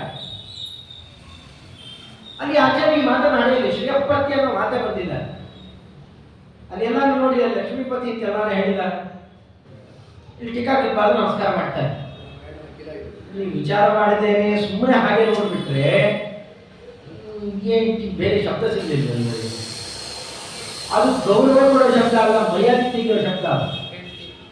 ನಾ ಹಿಂದೆ ಹೇಳಿದ್ದೆ, ಅದು ಹಿಂದೆ ಪ್ರಸಕ್ತಿ ಬಂದಾಗ ಅಮರಾವತಿ ಅಂತ ಕರೆದಂತೆ. ಈ ಯಾರು ಗೊತ್ತಾ ಇವರು? ನೋಡಿ, ಇಂಥ ತಂದೆ ಮಕ್ಕಳು ಇವರು. ಮುಂದೇನಾದ್ರು ಮಹತ್ವ ಹೇಳಿ ಇವ್ರು ಯಾರು ಗೊತ್ತಾ ಅಂತ ಹೇಳ್ತಾ, ಇವರು ಇಂಥ ಇಷ್ಟು ಓದಿದ್ದಾರೆ, ಇಷ್ಟು ಪದವಿಯಲ್ಲಿದ್ದಾರೆ ಅಂತ ತುಂಬ ಉತ್ತಮೋತ್ತಮ ತಂದೆ ಹೆಸರು ಹೇಳ್ತಾರೆ. ಇಲ್ಲ, ಇಂಥ ಒಂದು ತಂದೆಗಳ ಮಕ್ಕಳು ಅವರಲ್ಲಿ ಶಿಕ್ಷಣ ಪಡಿತಾ ಇದ್ದಾರೆ, ಉತ್ತಮ. ಗುರುಗಳ ಹೆಸರು ಅವರು ಇವರ ಹೆಸರು ತಗೊಳ್ಳೋರು, ಅಥವಾ ಯಾರೋ ಸಂಬಂಧಿಕರು ಅವರು ಇವರ ಹೆಸರು ಸ್ವಲ್ಪ ಮಧ್ಯಮ. ಇದ್ರ ಮೇಲೆ ಮಾವನದ ಪ್ರಸಿದ್ಧಿ ಬಂದ್ರೆ ಇವು ಯಾರು ಗೊತ್ತಾ? ಇಂಥವ್ರು ಅಳಿಯ ಇವರು ಅಂದ್ರೆ ಇವರಿಗೆ ಇವ್ರ ಅಪ್ಪ ಇವರ ಇವ್ರಿಗೆ ಏನು ಅರ್ಥ ಇಲ್ಲ. ಆ ಹೆಣ್ಣು ಕೊಟ್ಟಿದ್ದಕ್ಕೆ ಒಂದಷ್ಟು ಮಾತು ಬಂದಿದ್ದೀವಿ, ಇಂಥವ್ರು ಅಳಿಯ ಇವರು ಅಂತಂದ್ರೆ ಮರ್ಯಾದೆ ಹೋಗೋ ಸ್ಥಿತಿ ಅಲ್ಲ. ಎಲ್ಲ ಹೋಗ್ತೀವಿ, ಯಾವುದು ಅಲ್ಲ. ಇವ್ರು ಯಾರು ಗೊತ್ತಾ? ಇವರು ಯಜಮಾನರು. ಇವರೆಲ್ಲ ಗೊತ್ತಲ್ಲ, ಅವ್ರ ಯಜಮಾನ್ರಿ ಇವರು ಅಂತ ಹೇಳಿದ್ರೆ ಏನ್ ಬಂತು ಇವ್ರ ಮಹತ್ವ? ಟೀಕಾಕೃತ್ಪಾದರಾಡಿದ್ದ ಹಾಗಲ್ವಾ? ಶ್ರೀಯಪತಿ ಶುರು ಮಾಡಿದೆ ಅಲ್ಲಿಂದ. ನೀವು ಇದೊಂದು ಪದ್ಯ ಆದ್ರೆ ಸರಿ, ನೀವು 4 ಅಧ್ಯಾಯಗಳ ಆರಂಭ ನೋಡಿ. ತಂಬಜೆ ವಲ್ಲಭಂ ಶ್ರೀಯ ಅಂತ 3ನೇ ಪಾದದಲ್ಲಿ, 2ನೇ ಅಧ್ಯಾಯದ ಆರಂಭದಲ್ಲಿ, 4ನೇ ಎಲ್ಲಾ ಕಡೆಯಲ್ಲೂ ಹಾಗೆ. ಹಾಗಾದ್ರೆ ಏನೋ ಆಂತರ ಇಟ್ಕೊಂಡು ಇಷ್ಟು ದೊಡ್ಡ ವಿದ್ವಾಂಸರು ಹೀಗೆಲ್ಲ ಮಾತಾಡಲಿಕ್ಕೆ ಶಕ್ತಿ ಇಲ್ಲ. ಇಷ್ಟೆಲ್ಲ ಆ ಗ್ರಂಥದ ವಿಸ್ತಾರ, ವ್ಯಾಪ್ತಿ, ಅವರ ತಿಳುವಳಿಕೆ ನೋಡಿದಾಗ ಬೇರೆ ಏನೋ ಇದೆ ಇಲ್ಲಿ. ವಿಚಾರ ಮಾಡ್ತಾ ಹೊರಟ್ರೆ ಇಷ್ಟು ದೊಡ್ಡ ಮಹತ್ವ ಇದೆ. ಆಚಾರ್ಯರು ಅಶೇಷ ವಿಶೇಷತೋಪಿ ಮಂದ್ಯಂ ಮತ್ತು ಅಶೇಷಾತ್ ವಿಶೇಷ ಮಹಾಲಕ್ಷ್ಮೀ ಮಂತ್ರಾಲಯ ಪ್ರಭುಗಳ ವ್ಯಾಖ್ಯಾನ ಮಾಡ್ತಾರೆ ಪರಿಮಳದ. ಅಶೇಷಾತ್ ವಿಶೇಷ ಎಲ್ಲ ಜೀವರಾಶಿಗಳ ಮಧ್ಯದಲ್ಲಿ ಸ್ವಲ್ಪ ನೋಡ್ತಲಿಕ್ಕೆ ಗೊತ್ತಾಗುತ್ತೆ ಹೀಗೆ ಬೇರೆ. ಹಾಗೆ ಅವರೆಲ್ಲ ಕ್ಷರತತ್ವ, ಇವರು ಮಾತ್ರ ಅಕ್ಷರತತ್ವಗಳು, ನಿತ್ಯ ಮುಕ್ತರು. ಇವರೆಲ್ಲ ಯಾವುದೋ ಒಂದು ಕಾಲಕ್ಕೆ ಮುಕ್ತರ ಆಗ್ಬೇಕು. ಇವರೆಲ್ಲ ಅವ್ರು ಎಂದೂ ಸಂಸಾರವೇ ಇಲ್ಲ, ನಿತ್ಯ ಮುಕ್ತರು ಅಂತ ಆ ಕೆಟಗರಿನೇ ಬೇರೆ ಇದೆ.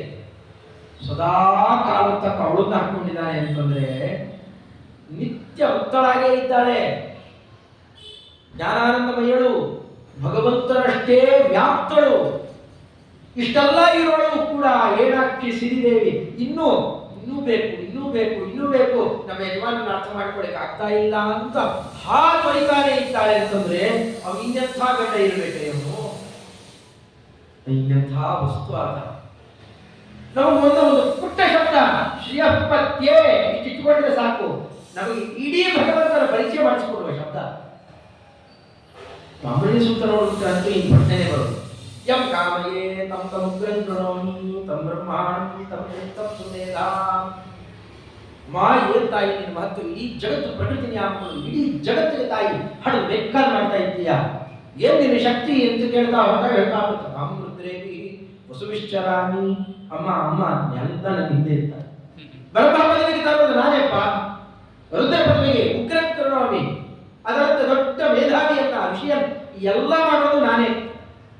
ಇಷ್ಟೆಲ್ಲ ಮಾಡಿದ್ಯಲ್ಲ ತಾಯಿ, ಇದು ನೀನೇ ಮಾಡ್ತೀವ ಅಥವಾ ನಿನ್ನ ಹಿಂದೆ ಒಂದು ಯಾವ ಶಕ್ತಿ ಇದೆಯಾ? ಮಮಯೋನಿ ರಪ್ಸ್ವ ಅಂತ ಸಮುದ್ರ ನಾಚಿ ಬಿಡ್ತಾರೆ. ಅಲ್ಲಿ ಕಪ್ಪ ಇದೆ, ಅಲ್ಲಿ ಕಪ್ಪ ಹೇಳ್ತಾರೆ ಅಲ್ಲಿ ಸ್ವ ಅಂತ ಸಮುದ್ರೆ ಹೆಸರು ಹೇಳಬಾರ್ದಲ್ಲ.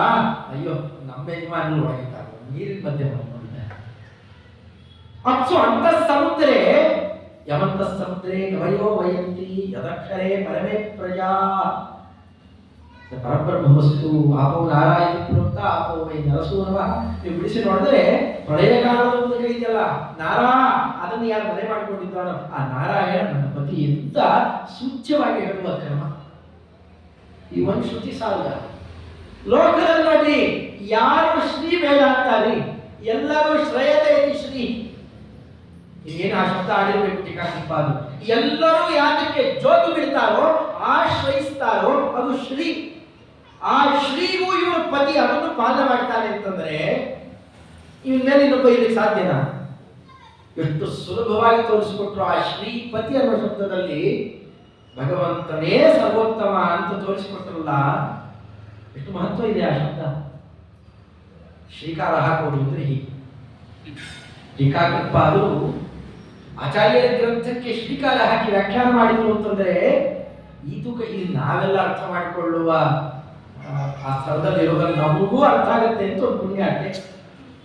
ಅದಕ್ಕಂತ ಚಿತ್ರೈ ಪದೈಶ್ಚ ಗಂಭೀರೈ, ಇಷ್ಟು ಗಂಭೀರ ಇದೆ. ಗಂಭೀರ ಅಂದ್ರೆ ಅದರ ತೂಕ ಆಳ ಎಷ್ಟಿದೆ ಅಂತ ಬಗಿತಾ ಇದ್ರೆ ಇನ್ನಷ್ಟು ಬರ್ತಾ ಹೋಗುತ್ತೆ. ವಾಕ್ಯೈ ಮಾನೈ ಅಖಂಡಿತೈ. ಪದ ಅಂತಂದ್ರೆ ಪದಶಾಸ್ತ್ರ ವ್ಯಾಕರಣ, ಅವರು ಪ್ರಯೋಗ ಮಾಡಿರುವ ವ್ಯಾಕರಣ ಪದಗಳು, ಅದ್ಭುತಾದಿ ಶಬ್ದಗಳ ಬಗ್ಗೆ ಅವರು ಕೊಡುವ ವಿವರಣೆ ನೋಡಬೇಕು. ಅದ್ಭುತ ಅನ್ನುವ ಶಬ್ದ ಹೇಗೆ ನಿರ್ಮಾಣ ಆಗುತ್ತೆ? ನಿರ್ಮಾಣ ಆಗೋದು ಒಂದು ಅದ್ಭುತ. ಪದ ಅಂದ್ರೆ ಪದಶಾಸ್ತ್ರ, ವಾಕ್ಯ ಅಂತಂದ್ರೆ ವಾಕ್ಯಶಾಸ್ತ್ರ, ಮೀಮಾಂಸಾ ಅವರು ಬಳಕೆ ಮಾಡಿರುವಂತಹದ್ದು. ಎಲ್ಲೆಲ್ಲೆಲ್ಲಿ ಮೀಮಾಂಸಾ ನ್ಯಾಯಗಳನ್ನು ಬಳಕೆ ಮಾಡಿದ್ದಾರೆ. ಚಿತ್ರೈ ಪದೈಶ್ಚ ಗಂಭೀರೈ ವಾಕ್ಯೈ ಮಾನೈ.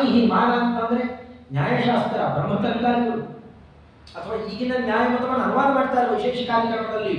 ಏನು ಅನುವಾದ ಕ್ರಮ ಓಘ ನೋಡ್ಬೇಕು. ಅದನ್ನ ನೀವು ಗಂಗಾನದಿ ಎದುರುಗಡೆ ನಿಂತುಕೊಂಡ್ರೆ ಅದೇನ ಮುಖ್ಯ ಬರ್ತಾ ಇರೋ ಈಗಿನ ಎಲ್ಲ ಕಡೆಯಲ್ಲಿ ಫ್ರೆಂಡ್ಸ್ ಇದೆ, ನೀವು ನೋಡ್ಬೋದು. ಆ ಮುಖ್ಯ ಬರ್ತಾ ಇರೋ ಓಘವು ಟೀಕಾಕೃತ್ಪಾದರ ಈ ಓಘ ನಿರೂಪಣೆ ಶೈಲಿ ನೋಡ್ಬಿಟ್ರೆ ಈಗ ಅಷ್ಟಲ್ಲ ಬಿಡಪ್ಪ ಅನ್ಸ. ಚೇಟಿ ಭವತ್ ಸ್ವರ್ಧುನಿ ಅದನ್ನೇ ಇಲ್ಲಿ ಆಡುವುದು. ಈ ಸ್ತೋತ್ರಕಾರರಲ್ಲಿ ಆಡುವುದೇನು? ಚೇಟಿ ಭವತ್ ಸ್ವರ್ಧುನಿ. ದೇವಲೋಕದ ಗಂಗೆ ಟೀಕಾಕೃತ್ಪಾದರ ಮಾತಿನ ಮುಂದೆ ದಾಸಿಯಾಗಿ ನಿಂತಿರ್ತಾಳ. ಸ್ವಾಮಿ, ನಾನು ಒಮ್ಮೆ ಮಾತ್ರ ಭಗವಂತನ ಪಾದ ಸಂಪರ್ಕ ಪಡೆದು ಬಂದೆ, ಸದಾಕಾಲ ಭಗವಂತನ ಪಾದವನ್ನು ಹೃದಯದಲ್ಲಿ ಹೊತ್ತೇ ಇದೆ. ನಿಮ್ಮ ಪ್ರತ್ಯಕ್ಷರ ನಿಮ್ಮ ಮುಂದೆ ನಾನು ದಾಸಿ. ಚೇಟಿ ಅಂತಂದ್ರೆ ದಾಸಿ. ಚೇಟಿ ಭವತ್ ಸ್ವರ್ಧುನಿ. ಸ್ವರ್ಧುನಿ ಚೇಟಿ ದಾಸಿ ಆಗ್ಬಿಟ್ಟಿದೆ. ಸುಳ್ಳೇನಲ್ಲ, ಅದು ಬರೀ ಚಮತ್ಕಾರದ ವರ್ಣನೆ ಅಲ್ಲ, ಇದು ಅತ್ಯಂತ ವಾಸ್ತವಿಕ ಸತ್ಯಾಂಶ. ಇದು ಚಂದ್ರಿಕಾಚಾರ್ಯ ಅದನ್ನು ವರ್ಣನೆ ಮಾಡಿದ್ದಾರೆ. ಚಿತ್ರೈ ಪದೈಶ್ಚ ಗಂಭೀರೈ ವಾಕ್ಯೈ ಮಾನೈ ಅಖಂಡಿತೈ. ಅವು ಇನ್ಯಾರು ತುಂಡು ಮಾಡಲಿಕ್ಕೆ ಸಾಧ್ಯ ಇಲ್ಲ. ಇದಿಷ್ಟೆಲ್ಲ ಇದೆಯಲ್ಲ, ಇಷ್ಟು ಶಕ್ತಿ, ಇಷ್ಟು ಸಾಮರ್ಥ್ಯ ಇದೆ, ಬೇಕಾದಿದೆ. ಗುಹೆಯಲ್ಲಿ ಕೂತ್ಕೊಂಡು ಯಾವನಾರಾವಾಸ ಒಂದಿಷ್ಟು ಆ ಜೋಳದ ಬಕ್ರಿ ತಿನ್ಕೊಂಡು ಹಗಲು ರಾತ್ರಿ ತಮಗಿದ್ದ ವೈಭೋಗ, ಸಂಪತ್ತು, ರಾಜ್ಯ, ಕೋಶ ಎಲ್ಲ ಕಡೆಗಣ್ಣಲ್ಲೂ ನೋಡಿದ್ದೇನೆ, ಕಿತ್ತು ಬಿಸಾಡಿಬಿಟ್ಟು ಆಚಾರ್ಯರ ಶಾಸ್ತ್ರದ ತತ್ವಜ್ಞಾನದ ಮತ್ತೊಂದು ಇಲ್ಲ ಅಂತ ನಿಜವಾಗಿ ಆ ಮಹತ್ವ ಕಂಡವರಿಗೆ ಹಾಗನ್ಸುತ್ತೆ. ಎಲ್ಲ ಬಿಟ್ಟು ಅದರ ಸೇವೆಯನ್ನು ಮಾಡ್ತಾ ಇವತ್ತು ಜಯರಾಟ್ ಅಂತ ಮೆರಿತಾ ಇದ್ದಾರಲ್ಲ, ಪ್ರತಿಯೊಬ್ಬರ ಹೃದಯ ಸಿಂಹಾಸನದಲ್ಲೂ ಇವತ್ತು ಅಲ್ಲಿ ಕೂತಿದ್ರೆ ಅವರಿಗೆ ಒಂದೇ ಸಿಂಹಾಸನ. ಅದು ಬಿಟ್ಟು ಬಂದ ಆಚಾರ್ಯರ ಸೇವೆ ಮಾಡಿದ್ದಕ್ಕೆ ಇವತ್ತು ಎಷ್ಟು ಸಿಂಹಾಸನಗಳು ಹಾಗೆ ಮೆರಿತಾ ಇದ್ದಾರೆ ಮಹಾನುಭಾವರು. ಅವರನ್ನು ಕೊಂಡಾಡುವ ಕ್ರಮ. ಗುರುಭಾವಂ ವ್ಯಂಜಯಂತಿ ಭಾತಿ ಶ್ರೀ ಜಯತಿ ಯಂಥವಾ. ಈ ಗುರುಭಾವಂ ವ್ಯಂಜಯಂತಿ ಅಷ್ಟೇ ಶಬ್ದಕ್ಕೆ ನೂರಾರು ಅರ್ಥ ಹೇಳೋದು ನಮ್ಮ ಆಚಾರ್ಯ. ಅದೇ ಅಷ್ಟೇ, ಯಾರ ಗುರುಗಳು, ಯಾರ ಭಾವ.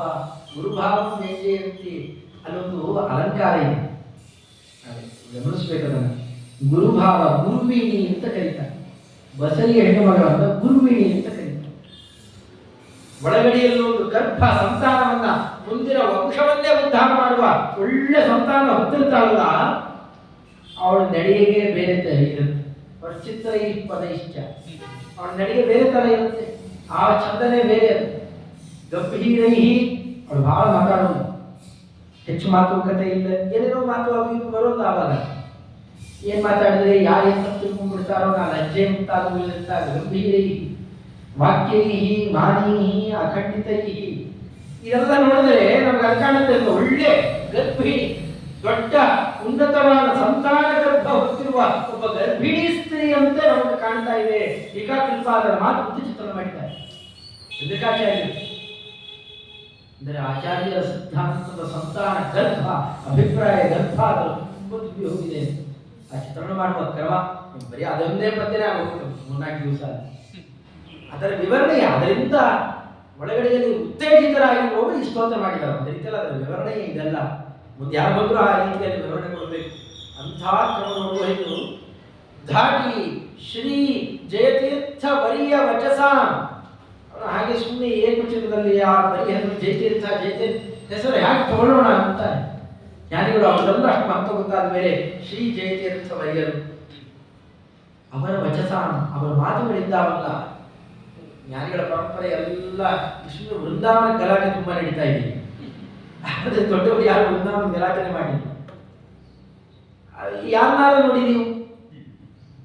ಈಗ ಸತ್ಯಪ್ರಿಯ ತೀರ್ಥರು ಕೊಂಡಾಡ್ತಾ ಇದ್ದಾರೆ, ಚಂದ್ರಿಕಾಚಾರ್ಯ ಹೇಳ್ತಾರೆ. ವಿಜೇಂದ್ರ ಸ್ವಾಮಿಗಳವರನ್ನು ಕೇಳಿ, ವಿಜೇಂದ್ರ ಸ್ವಾಮಿಗಳವರು ಯಸ್ಯ ವಾ ಕಾಮಧೇನುನ್ನಃ ಕಾಮಿತಾರ್ಥಾನ್ ಪ್ರಯಚ್ಛತಿ ಸೇವೇಕಂ ಜಯ ಯೋಗೀಂದ್ರಂ ಕಾಮಬಾಣಚ್ಛಿಲಂ ಸದಾ ಯಸ್ಯ ವಾಕ್ ಅಂತ ಮಾತನ್ನು ಕೊಂಡಾಡಿ ಶುರು ಮಾಡ್ತಾರೆ. ಜಯತೀರ್ಥ ಕೃತವು ಪ್ರವಣೋ ನಪುನರ್ ಭವಭಾಗ್ ಭವತೀತಿ ಮತಿ ಹೇಳುವ ಆರಣ್ಯಕಾಚಾರ್ಯರು. ಗಾವೋ ವಿಶ್ವತಮೋನುದಃ ಸಸ್ಯ ತತ್ವಪ್ರಕಾಶಾಯ ಜಯತೀರ್ಥ ರವೇ ಮಮ ಮತರಾಯ ಪ್ರಭುಗಳು. ನೀವು ಯಾರನ್ನ ತಗೊಂಡ್ರು ಅಲ್ಲಿಂದ ಇಲ್ಲಿ ತನಕ ಟೀಕಾಕೃತ್ಪಾದರ ಮಾತು, ಆ ಸ್ವಾರಸ್ಯ ಕಂಡಾಗ ನಿತ್ಯ ಸಂವಿಧಾನ ಅಲ್ಲೇ ಇದೆ, ಅದನ್ನೇ ಕೊಂಡಾಡ್ತಾರೆ ಎಲ್ಲ ಜ್ಞಾನಿಗಳು. ಒಬ್ರು ಇಬ್ರು ಅಲ್ಲ. ನೀವು ಯಾರನ್ನ ಟೀಕಾಕೃತ್ಪಾದರ ವರ್ಣನೆಯ ಶೈಲಿ ಹೇಗಿದೆ ಅಂತ ರಾಜರ ಬಾಯಲ್ಲಿ ಕೇಳಬೇಕು. ಭಾರಿ ಗದ್ದಲ ಎಬ್ಬಿಸಿರುವ ಪದ್ಯ ಇವತ್ತು ತೀರ್ಥ ಪ್ರಬಂಧದಲ್ಲಿ. ಏನು ಪ್ರಸಕ್ತಿಯೇ ಇಲ್ಲ, ಅವನು ವರ್ಣನೆ ಮಾಡಬೇಕಾದ ಅಗತ್ಯವೇ ಇರಲಿಲ್ಲ. ಆದರೆ ಅದರ ಸರಿಯಾದ ನೈಜ ಸ್ಥಿತಿ ಪ್ರತಿಯೊಬ್ಬರಿಗೂ ಮುಟ್ಟಲಿ ಇರ್ತಾರೆ. ರಾಜರು ಅವರ ಬಗ್ಗೆ ಪರಿಚಯ ಮಾಡಿಸಿಕೊಡ್ತಾರೆ. ಸ್ವಯಂ ತಾವು ಉದ್ಯೋಗಿಗಳು, ದೊಡ್ಡ ಪದವಿಯಲ್ಲಿದ್ದವರು. ಆದರೆ ಹರಿವಾಯುಗಳ ಇಚ್ಛೆ ಏನಿದೆ ಅದನ್ನು ಇಟ್ಟು ಮೆರೆದು ಬಂದಂತಹ ಒಬ್ಬ ಸವ್ಯಸಾಚಿಯೇ ಮತ್ತೆ ಇಲ್ಲಿ ಬಂದಿದ್ದಾರೆ. ಯಾಕೆ ಮತ್ತೆ ಎಲ್ಲರ ಮಧ್ಯೆ ಯಾರು ಮೆರೆಸ್ತಾ ಪರಮಾತ್ಮ? ಯಾರು ರಥಕ್ಕೆ ಸಾರಥಿಯಾದ? ಇವತ್ತು ಅವರನ್ನು ಇಟ್ಕೊಂಡು ಮೆರೆಸ್ತಾ ಇದ್ದಾನೆ ಇಲ್ಲಿ. ಅದೇ ಪಾರ್ಥ, ಅದೇ ಇಂದ್ರ, ಶ್ರೀಮಾನ್ ಇಂದ್ರಸ್ಸು ಧೀಮಾನ್. ಅವರೇ ಇಲ್ಲಿ ಹಾಗೆ ಕೃಷ್ಣದೇವರು ಉಪದೇಶವನ್ನು ಪಡೆದಿದ್ದರು ಮಹಾನುಭಾವರು. ಅವರೇ ಮತ್ತೊಂದು ಅವರ ಆಚಾರ್ಯರ ಸೇವೆ ಮಾಡಬೇಕು ಅನ್ನೋ ದೃಷ್ಟಿಯಲ್ಲಿ ಸರ್ವಸ್ವವನ್ನು ತ್ಯಾಗ ಮಾಡಿ ಏನು ಬಂದು ಒಂದೊಂದು ಮಾತನ್ನ ಆ ಎರಗೋಳದ ಗುಹೆಯಲ್ಲಿ ಕೂತು ತಪೋವಿಶೇಷವನ್ನು ನಡೆಸಿ ಇಲ್ಲಿ ದುರ್ಗೆಯ ಅನುಗ್ರಹವನ್ನು ಪಡೆದು ಅವನು ಕೊಟ್ಟ ಲೇಖನಿ, ಅವ್ರು ಕೊಟ್ಟು ಪುಗೀಫಲವನ್ನು ಇಟ್ಕೊಂಡು ಗಂಟ ಪುಗೀಫಲ ಅಂತ ಕರೀತಾರೆ. ಅವುಗಳನ್ನು ಇಟ್ಕೊಂಡು ಒಂದೊಂದು ಅಕ್ಷರ ಇವತ್ತು ನಾವು ಪ್ರಿಂಟ್ ಮಾಡ್ತೀವಿ, ತೆಗೆದು ಎಲ್ಲರಿಗೂ ಸಾಕ್ತಿವೋ ಗೊತ್ತಿಲ್ಲ. ಆದರೆ ಆ ಒಂದೊಂದು ಅಕ್ಷರದಲ್ಲಿ ಆ ಸಾನ್ನಿಧ್ಯವನ್ನು ಪಡೆದು ಭವತಿ ಯದನುಭಾವ ಏಳು ಮುಖೋಪಿ ವಾಕ್ಮಿ ಜಡಮತಿರಪಿ ಜಂತು ಜಾಯತೆ ಪ್ರಾಜ್ಞಮೂರ್ತಿ ಸಕಲ ವಚನ ಚೇತೋ ದೇವತಾ ಸಾ ಭಾರತಿ. ಅಮ್ಮ ಸನ್ನಿಧಿ ಮಾನಸೇಚ, ಅಮ್ಮ ನೀ ನಿಂತು ನಡೆಸಬೇಕು. ಹರಿವಾಯುಗಳ ಸೇವೆ ನಾವೇ ಮಾಡ್ತೀವಿ ಎಂದು ಆಗಲ್ಲ. ನನ್ನ ಮನಸ್ಸು ಬಾಯಿಗೆ ನನ್ನ ಕಡೆಯಲ್ಲಿ ನಿಂತು ಲೇಖನದಲ್ಲಿ ಹರಿದು ಬಾಯಿ ಹಾಗೆ ನಡ್ಕೊಂಡು ಅವರ ಪ್ರಾರ್ಥನೆಗೆ ತೂಕ ಇದೆ. ಅದಕ್ಕೆ ಬೇಕಾದ ಯೋಗ್ಯ ಅಧಿಕಾರಿಗಳು ಅವರು ಕೊಟ್ಟು ಹೋದ ಕೃತಿರಂತಗಳು ಕಂಡುಕೊಂಡವರು ಹೇಗೆ ಗೀಚಾಕಿದ್ದಲ್ಲ, ತಮ್ಮ ಬಂದಿದ್ದರಲ್ಲಿ ಗೀಚಾಕಿ ಹುಟ್ಟಿದ್ದಲ್ಲ. ಭಾರತೀ ದೇವಿಯರ ಪರಮಾನುಗ್ರಹ ಅಂತಂದ್ರೆ ಅನುಗ್ರಹ ಇಲ್ಲ. ಆ ಕ್ರಮದಲ್ಲಿ ಹೊರತಲ್ಲ. ಜಯತೀರ್ಥ ವರಿಯ ವಚಸ ಚೇಟಿ ಭವತ್ ಸ್ವರ್ಥುನಿ ಪಾಟಿ ಇರಾನಿಲ ಫಲ್ಲ ಮಲ್ಲಿ ಸುಮನೋ ವಾಟಿ ಲಸತ್ವಾಸನ. ಅವನ್ನೊಂದು ಶಬ್ದನೂ ಹಾಗೆ ಇದೆ. ಇದು ಲಹರಿ. ಕವಿಗಳು ಆ ವರ್ಣನೆಯಲ್ಲೂ ಅಲಂಕಾರವನ್ನು ಇಟ್ಟಿದ್ದಾರೆ ಮಹಾನುಭಾವರು. ಜೊತೆಯಲ್ಲಿ ಮತ್ತೆ ಮತ್ತೆ ಟಿ ಟಿ ಟಿ ಅಂತ ಬರ್ತಾ ಇರಬೇಕು. ಏಕಾಕೃತ್ಪಾದ ವರ್ಣನೆ ಮಾಡಬಾರ್ದ್ರಿಂದ ಟಿ ಅನ್ನೋದು ಮತ್ತೆ ಮತ್ತೆ ಕೇಳಿಸ್ತಾ ಇರಬೇಕು ಅಂತ. ಈ ಸಮುದ್ರಕ್ಕೆ ಹೋಗಿ ನಿಂತ್ಕೊಂಡ್ರೆ ಅಲೆಗಳು ವರ್ತನೆ ಇರ್ತವೆ. ಹಿಂಗೆ ನೋಡೋದು ಒಂದು ಬರ್ತದೆ, ಇನ್ನೊಂದು ಸ್ವಲ್ಪ ಮುಂದೆ ಮತ್ತೊಂದು ಬರ್ತದೆ, ಮತ್ತೆ ಮತ್ತೆ ಅಪ್ಪಳ ಸತ್ತೆ ಅನ್ನೋದಕ್ಕೆ ಅದಕ್ಕೆ ಲಹರಿ ಅಂತ ಕರೆಯೋದು. ಇಲ್ಲೂ ಟಿ ಅನ್ನುವ ಅಕ್ಷರದ ಲಹರಿ ಇದೆ, ಅದು ಮೇಲಿಂದ ಮೇಲೆ ಬಂದು ಅಪ್ಪಳಿಸ್ತಾ ಇರ್ತಾರೆ ನಮಗೆ. ಧಾಟಿ ಶ್ರೀ ತೀರ್ಥ ಪರ್ಯವಜಸ ಜೇಟಿ ಭವತ್ ಸ್ವರ್ಧುನಿ ಪಾಟಿ ರಾಜಿಲ ಫುಲ್ಲ ಮಲ್ಲಿಸುಮನೋ ವಾಟಿ ಲಸದ್ವಾಸನ ಪೇಟಿ ಯುಕ್ತಿ ಮಣಿಶ್ರ್ಯಾಂ ಸುಮತಿಭಿಃ ಕೋಟಿ ರಕೈಶ್ಲಾಘಿತ ಸಾಹಿಕಾ ನಿಚಯಾತ್ಮಿಕಾ ಮಮ ಚಿರ ಆಡಿ ಕಥಾ ಮಾನಸೆ. ಪ್ರತಿ ಪಾದಕ್ಕೆ ಎರಡು ಬಾರಿ ಬಂದಿದೆ. ಈಗೆಲ್ಲ ಮಾಡಿ ನೋಡೋಣ ಯಾರು, ನಮ್ಗೆ ಈ ಎಲ್ಲ ಅರ್ಥಗಳು ಗೊತ್ತಿಲ್ಲ. ಇನ್ ಯಾವ್ಯಾವ್ದ್ರ ಬಗ್ಗೆನೋ ಅರ್ಥಕೊಟ್ಟಿದ್ದೆ ನಾವು. ದೊಡ್ಡವರು ತಮ್ಮಲ್ಲಿ ಇದ್ದ ಸಂಪತ್ತನ್ನೆಲ್ಲ ಹೇಗೆ ಹರಿವಾಳುಗಳ ವರ್ಣನೆಗೆ ಅವರ ಸೇವೆಗೆ ಅಂತ ವಿನಿಯೋಗ ಮಾಡ್ತಾ ಇದ್ರು, ಹಾಗೆ ತಮ್ಮ ಕೊಟ್ಟ ಸಂಪತ್ತೆಲ್ಲ ಅದು ವಿನಿಯೋಗ ಮಾಡಿ ಮೆರೆದವರವರಲ್ಲ ನೋಡಿ. ಅಂತಹದ್ದನ್ನೇ ಇಲ್ಲಿ ನಾವು ಕಾಣಬಹುದು. ಅದನ್ನ ಅದಕ್ಕಂತಾರೆ ಸಾ ಟೀಕಾ ನಿಚಯಾತ್ಮಿಕ ಘಾಟಿ ಮಮ ಮನಸ್ಸಿ ಮಮ ಮಾನಸೇ ಆಟೀಕತಾ. ಅದು ಕೆಲಸ ಮಾಡಲಿ, ಅದು ನಮ್ಮಲ್ಲಿ ಬೇಕಾದ ತತ್ವಜ್ಞಾನವನ್ನು ಕೊಡಲಿ. ನಮ್ಮಲ್ಲಿ ಲಕ್ಷ್ಮೀ ವಲ್ಲಭ ತೀರ್ಥ ಶ್ರೀಪಾದಗಳವರು ಅವರು ಪ್ರಾತಃ ಪಂಚಕ ಅಂತ ಮಾಡಿದ್ದಾರೆ. ಬೆಳಗ್ಗೆ ಸುಪ್ರಭಾತ ಕೇಳೋದು ಎಲ್ಲರೂ ಕೇಳ್ತಾರೆ. ಅವರು ಹಾಗೆ ನಾನಾ ಕ್ರಮದಲ್ಲಿ ಹೇಳ್ತಾ ಶ್ರೀನಾರಾಯಣ ರಾಮ ಗೋಪತಿ ಹೀಗೆಲ್ಲ ಬೇರೆ ಬೇರೆದೆಲ್ಲ ಕೇಳ್ತಾರೆ. ಎಲ್ಲ ಇಂತಿಂತ ರೂಪ, ಇಂತಿಂತ ಕ್ಷೇತ್ರಗಳು, ಇಂತಿಂತ ತೀರ್ಥಗಳು ಎಲ್ಲ ಹೇಳ್ತಾ ಆಮೇಲೆ ಏನು ಹೇಳ್ತಾರೆ ಗೊತ್ತಾ, ನಮ್ಮನ್ನು ಬೆಳಗ್ಗೆ ಎಬ್ಬಿಸ್ಬೇಕು. ಯಾವುದು ಎಬ್ಬಿಸ್ಬೇಕು? ಅಯ್ಯೋ ಸಾಲ ಮಾಡಿಬಿಟ್ಟಿದ್ದೀನಿ, ಸಾಲಗಾರ ಬಂದರೆ ಗಾಬರಿಯಾಗಿದ್ದಳು, ಸುಪ್ರಭಾತ ಅದು ಇಲ್ಲ. ಅಯ್ಯೋ ಮಕ್ಕಳು ಫೀಸ್ ಕಟ್ಟಿಲ್ಲ ಅಥವಾ ಇನ್ನೊಂದೇನೂ ಆಗಿಲ್ಲ, ನಾಳೆ ತಿನ್ನಕ್ಕೆ ಏನು ಗತಿ ಇರ್ತಲೋ, ಏನೇನೋ ಯೋಚನೆ, ಏನೇನೋ ಗಾಬರಿ, ಹೀಗೆದ್ದರೆ ಅದು ಸುಪ್ರಭಾತನ? ನಿಜವಾದ ಸುಪ್ರಭಾತ ಯಾವುದು ಅಂತ ಅವರು ಅಂತಾರೆ ಕೇಳಬೇಕು. ಬಹಳ ಚೆನ್ನಾಗಿ ಅಂದಿದ್ದಾರೆ. ಆಚಾರ್ಯರ ಕೃತಿ, ಶ್ರೀಮದಾಚಾರ್ಯರ ಕೃತಿಗಳು, ಟೀಕಾಕೃತ್ಪಾದರ ಕೃತಿಗಳು, ಚಂದ್ರಿಕಾಚಾರ್ಯರ ಕೃತಿಗಳು ನಮ್ಮನ್ನು ಎಬ್ಬಿಸಲಿ. ಹಿಂದಿನ ದಿವಸ ಎಲ್ಲ ಚಿಂತನೆ ಮಾಡಿದ್ದಲ್ಲ, ಯಾಕೋ ಇದೊಂದು ಅರ್ಥ ಆಗಿರಲಿಲ್ಲ. ಥಟ್ಟನೆ ಬೆಳಗಿನ ಜಾವ ದೇವರು ಸ್ಫುರಣ ಮಾಡಿದ, ಆ ಕಾಲನೇ ಅಂತ ಸ್ಫುರಣ ಮಾಡಿದ, ಅಯ್ಯೋ ಇದೊಂದು ಹೊಳಿತಾ ಇದೆಯಲ್ಲ, ಇವಾಗ ಎದ್ದು ನೋಡಬೇಕು ಅಂತ. ಆ ಗ್ರಂಥಗಳು ನಮ್ಮನ್ನು ಎಬ್ಬಿಸಲಿ. ನಮ್ಮ ಆಚಾರ್ಯರ ಭಾಷ್ಯಾದಿ ಗ್ರಂಥಗಳು, ಟೀಕಾಕೃತ್ಪಾದ ಈ ಗ್ರಂಥಗಳು ಸದಾ ಮನಸ್ಸಿನಲ್ಲಿ ಆ ಟೀಕತಾ ಅದು ಓಡ್ತಾ ಇರಲಿ, ಅದು ತತ್ವಜ್ಞಾನ ಪ್ರಚೋದಕ್ಕಾಗಿರಲಿ. ಅದು ಎಂಥದ್ದು ಅಂತ ಹೇಳುವಾಗಿ ಮಾತನಾಡಿದ್ರು. ಚೇಟಿ ಭವತ್ ಸ್ವರ್ಧುನಿ. ಆ ಟೀಕಾಕೃತ್ಪಾದರ ಮಾತಿನ ಝರಿಯನ್ನು ನೋಡಿದರೆ, ಅವರಾಡುವ ಮಾತಿನ ಶೈಲಿಯ ಕ್ರಮ, ಅಧ್ಯಯನ ಮಾಡುವವರಿಗೆ, ವಿಚಾರ ಮಾಡಲಿಕ್ಕೆ ಅಂತ ಕೂತವರಿಗೆ, ಅವರು ಸಮುದ್ರದ ಹತ್ತಿರದಲ್ಲಿ ಅಥವಾ ನೀವು ಬೇರೆ ಬೇರೆ ಕಡೆ ಅಲಕನಂದ ಅಂತ ಹರಿದು ಬರ್ತಾರಲ್ಲ ಗುಡ್ಡಗಳ ಮಧ್ಯದಲ್ಲಿ ಅಲಕನಂತೆ ಅಥವಾ ಬೇರೆ ಭಾಗೀರಥಿ ಎರಡೆರಡು ಬಂದು ಒಂದು ಕಡೆ ಸೇರೋದು ಧುಮ್ಮಕ್ಕೆ ಅನಿತಾ ಇದ್ದರೆ ಹೇಗಿರುತ್ತೆ ರುದ್ರ ರಮಣೀಯ. ಟೀಕಾಕೃತ್ಪಾದರ ಗ್ರಂಥ ಕೈಯಲ್ಲಿ ಹಿಡ್ಕೊಂಡು ಅದನ್ನು ಅಧ್ಯಯನ ಮಾಡ್ತಾ ಇದ್ದು ಪಕ್ಕಕ್ಕೆ ನೋಡ್ತಾ ಇದ್ರೆ ಇಷ್ಟಲ್ಲ ಬಿಡಿ, ಇಷ್ಟು ಮಹತ್ವ ಇಲ್ಲೂ ಇಲ್ಲಗಳು. ಏನ ಮೋಘ ನಿರೂಪಣೆಯ ಶೈಲಿ, ಅದರಿಂದ ಅವಳು ಚೇಟಿ ಆಗಿಬಿಟ್ಟಿದ್ದಾಳೆ. ಇನ್ನು ಪಾಟೀಲಾಗಿರ ಫುಲ್ಲ ಮಲ್ಲಿ ಸುಮನೋ ವಾಟಿ ರಸತ್ ವಾಸನ. ಟೀಕಾಕೃತ್ಪಾದರ ಅದ್ಭುತವಾದ ಮಾತಿನ ಶೈಲಿ ಆಗಿದೆ ಅಂತಂದ್ರೆ, ಅಲಂಕಾರಿಕವಾಗಿ ಹೇಳುವ ಕ್ರಮವನ್ನ ಅನುಸರಣೆ ಮಾಡಿದ್ರೆ ಅದು ಹೀಗಿದೆ ಅಂತಂತಾರೆ. ಈ ಗಂಧದ ಮರಗಳು ಅವಳೆ ಹೆಚ್ಚಿರೋದು ಮಲೆನಾಡು. ಯಾರಾದ್ರೂ ಸ್ವಲ್ಪ ಆ ಕಡೆ ಹೋಗಿದ್ರೆ ನಿಮ್ಗೆ ಗೊತ್ತಾಗ್ತದೆ ಯಾವುದು ಹೇಗೆ ಮುಂದೆ ದೂರ ಸ್ವಲ್ಪ ನಮ್ಮ ಪರಿಚಯ ಅಂತಂದ್ರೆ ನಮ್ಮ ಆಚಾರಪುರ ಅಲ್ಲೇ ಬಳಗ ಸಾಗರ ಆ ಕಡೆ ಎಲ್ಲ ನೀವು ಹೋದರೆ ಅಲ್ಲೆಲ್ಲ ಹಾಗೆ ಬೀದಿಲೆಲ್ಲ ಬೆಳೆದಿರ್ತಾವೆ ಗಂಧದ ಮರಗಳು. ಅದು ಬಲ್ತಿರ್ಬೇಕು, ಒಳ್ಳೆ ಬಲ್ತಿರೋ ಈಗ ಬಿಡೋಲ್ಲ ಪಾಪಿಗಳು ಕತ್ತರಿಸಿಬಿಡ್ತಾರೆ. ಆದರೆ ಅದು ಬಲಿಬೇಕು. ಬೇರೆ ಬೇರೆ ಮರಗಳಿದ್ರೇ ಚಂದ. ಈ ಗಂಧದ ಮರ ಅಲ್ಲೆಲ್ಲ ಚೆನ್ನಾಗಿ ಬಲಿತು ಸುವಾಸನೆ ಬೀಳ್ತಾ ಇದ್ದರೆ ಹೇಗಿರ್ಬೇಕು. ಆ ಗಾಳಿ ಬಂದು ಮಲ್ಲಿಗೆ ಹೂವನ್ನು ಅರಳಿಸಬೇಕು. ಟೀಕಾಕೃತ್ಪಾದರ ಇಬ್ಬರು ಆ ಸ್ತೋತ್ರಕಾರರು ಹೇಳುವ ಕ್ರಮ ಸತ್ಯಪ್ರಿಯತೆ ಇರ್ತಲೂ ಗಂಧದ ಗಾಳಿ, ಗಂಧದ ಮರದ ಮೇಲೆ ಬೀಸಿ ಬರ್ತಾ ಇರುವ ನಿರಂತರ ಬರುವ ಗಾಳಿ ಮಲ್ಲಿಗೆ ಹೂವನ್ನು ಬಡಿದೆಬ್ಬಿಸಿ ಏಳು ಅರಳು ಅಂತ ಅರಳಿಸ್ಬೇಕಂತ. ಅದನ್ನು ಅರಳಿಸಿದ್ರೆ ಆ ಎರಡು ಸುವಾಸನೆ ಸೇರ್ಕೊಂಡ್ರೆ ಇನ್ನೇನಾಗಿರ್ಬಹುದು. ಪಾಟೀಲ ಅನಿಲ, ಅನಿಲ ಅಂದ್ರೆ ಗಾಳಿ. ಪಾಟೀಲ ಅನಿಲ ಅಂತಂದ್ರೆ ಗಂಧದ ಮರದ ಮೇಲೆ ಬರುವ ಅನಿಲ. ಪಾಟೀಲಾನಿಲ ಮಲ್ಲಿ ಸುಮನೋ, ಅದೇನೋ ಅದರಿಂದ ಅನಿಲ ಫುಲ್ಲ ಮಲ್ಲಿ ಸುಮನೋ, ಫುಲ್ಲ ಅದರಿಂದ ಅರಳಿರುವಂತಹ ಮಲ್ಲಿ ಅಂತಂದ್ರೆ ಮಲ್ಲಿಗೆ, ಮಲ್ಲಿಕಾ, ಮಲ್ಲಿ ಅಂತಂದ್ರೆ ಮಲ್ಲಿಗೆ ಹೂ. ಆ ಮಲ್ಲಿಗೆ ಹೂ ಯಾವುದೋ ಕಾಂಪೌಂಡಲ್ಲಿ ಅರಳಿದ್ರೆ ಆ ಏರಿಯಾ ಇಡೀ ವಾಸನೆ ಹೊಡಿತೇವೆ. ಗಂಧದ ಗಾಡಿ ಅದನ್ನ ಬಂದು ಅರಳಿಸಿ ಅದನ್ನು ಹೊತ್ಕೊಂಡು ತಗೊಂಡು ಬರ್ತಾ ಇದೆ ಅಂದ್ರೆ ಹಿಂಗೆ ಆಗಿರ್ಬೇಕು. ಫುಲ್ಲ ಮಲ್ಲಿ ಸುಮನ ಅಂತಂದ್ರೆ ಹೂವುಗಳು, ಬೇರೆ ಬೇರೆ ಹೂವಿನ ರಾಶಿ ಇನ್ನೆಲ್ಲ ಹೊತ್ಕೊಂಡು ಅದರಲ್ಲೂ ಈ ಸಂಪಿಗೆ ಗಿಂಪಿಗೆ ಮುಂತಾದ ವಾಸನೆಗಳ ಅಲ್ಲಿ ಸಂಪಿಗೆ ಹೂ ತಂದಿಟ್ಬಿಟ್ಟಿರ್ತಾರೆ ಪಕ್ಕಕ್ಕೆ ಉಪನ್ಯಾಸ ಮಾಡಲಿಕ್ಕಾಗ ತಲೆ ತಿರುಗ್ತಾ ಇರುತ್ತೆ. ಸುವಾಸನೆಗಳಿರುವಂತಹ ಆ ಕಂಪು ಆ ಹೂಗಳಿಗೆ ಕೊಟ್ಟಿದ್ದಾನೆ ಭಗವಂತ. ಅದೆಲ್ಲ ಸೇರ್ಕೊಂಡ್ಬಿಟ್ರೆ ಸುಮ್ಮನೋ ವಾಟಿ ಲಸತ್ವಾಸನ, ಅದರ ವಾಟಿ ಅದರ ತೋಟದಲ್ಲೇನೆ ಆ ಗಂಧ ಇದ್ರೆ ಇದ್ರದ್ದು 1-2 ಬಳ್ಳಿ ಅಲ್ಲ, ತೋಟನೇ ಆಗಿದೆ. ಗಂಧದ ಮರದ ಕಾಡಿನ ಪಕ್ಕದಲ್ಲಿ ಸುತ್ತಮುತ್ತಲು ಎಲ್ಲ ಕಡೆಯಲ್ಲಿ ಮಲ್ಲಿಗೆ ಹೂವಿನ ಬಳ್ಳಿ ಹರಿಸ್ಬಿಟ್ಟಿದ್ದಾರೆ. ಅದರ ತೋಟ ಇದೆ, ಅದೆರಡೂ ಸೇರಿ ಒಂದಷ್ಟು ವಾಸನೆ ಬರ್ತಾ ಇದ್ರೆ ಬೇರೆ ಬೇರೆ ಹೂಗಳು ಸೇರಿಕೊಂಡು ಸ್ಥಳ ಇಲ್ಲಿ ಹೇಗಿರ್ಬೋದು. ಟೀಕಾಕೃತ್ಪಾದರ ಗ್ರಂಥ ಅಂದ್ರೆ ಅಷ್ಟು ಶ್ರೀಮಂತವಾಗಿದೆ, ಅಷ್ಟು ವೈಭವಪೂರ್ಣ ಅಂತ ಅದರ ಚಿತ್ರಣ ಮಾಡ್ತಾರೆ. ತಾವು ಅನುಭವಿಸಿದವರು ನಮಗೆ ಅದರ ಅನುಭವ ಇದೆ ಅಂದಾಗ ಏನೋ ಹೇಳ್ತಾ ಇದ್ದಾರೆ ಅನ್ಸುತ್ತೆ. ಅದನ್ನು ಅನುಭವಿಸಬೇಕಾಗಿದ್ದರೆ ಸ್ವಲ್ಪ ಹೊರಗಿಳಿದ್ರೆ ನಮಗೂ ಹೌದು ಅಂತ ಅನ್ಸುತ್ತೆ. ನಮ್ಗಿಷ್ಟೇ ಹೇಳಕ್ ಗೊತ್ತಾಗ್ತಾ ಇರಲಿಲ್ಲ, ಸರಿಯಾಗಿದೆ ಹೇಳ್ತಾ ಇದ್ದಾರೆ.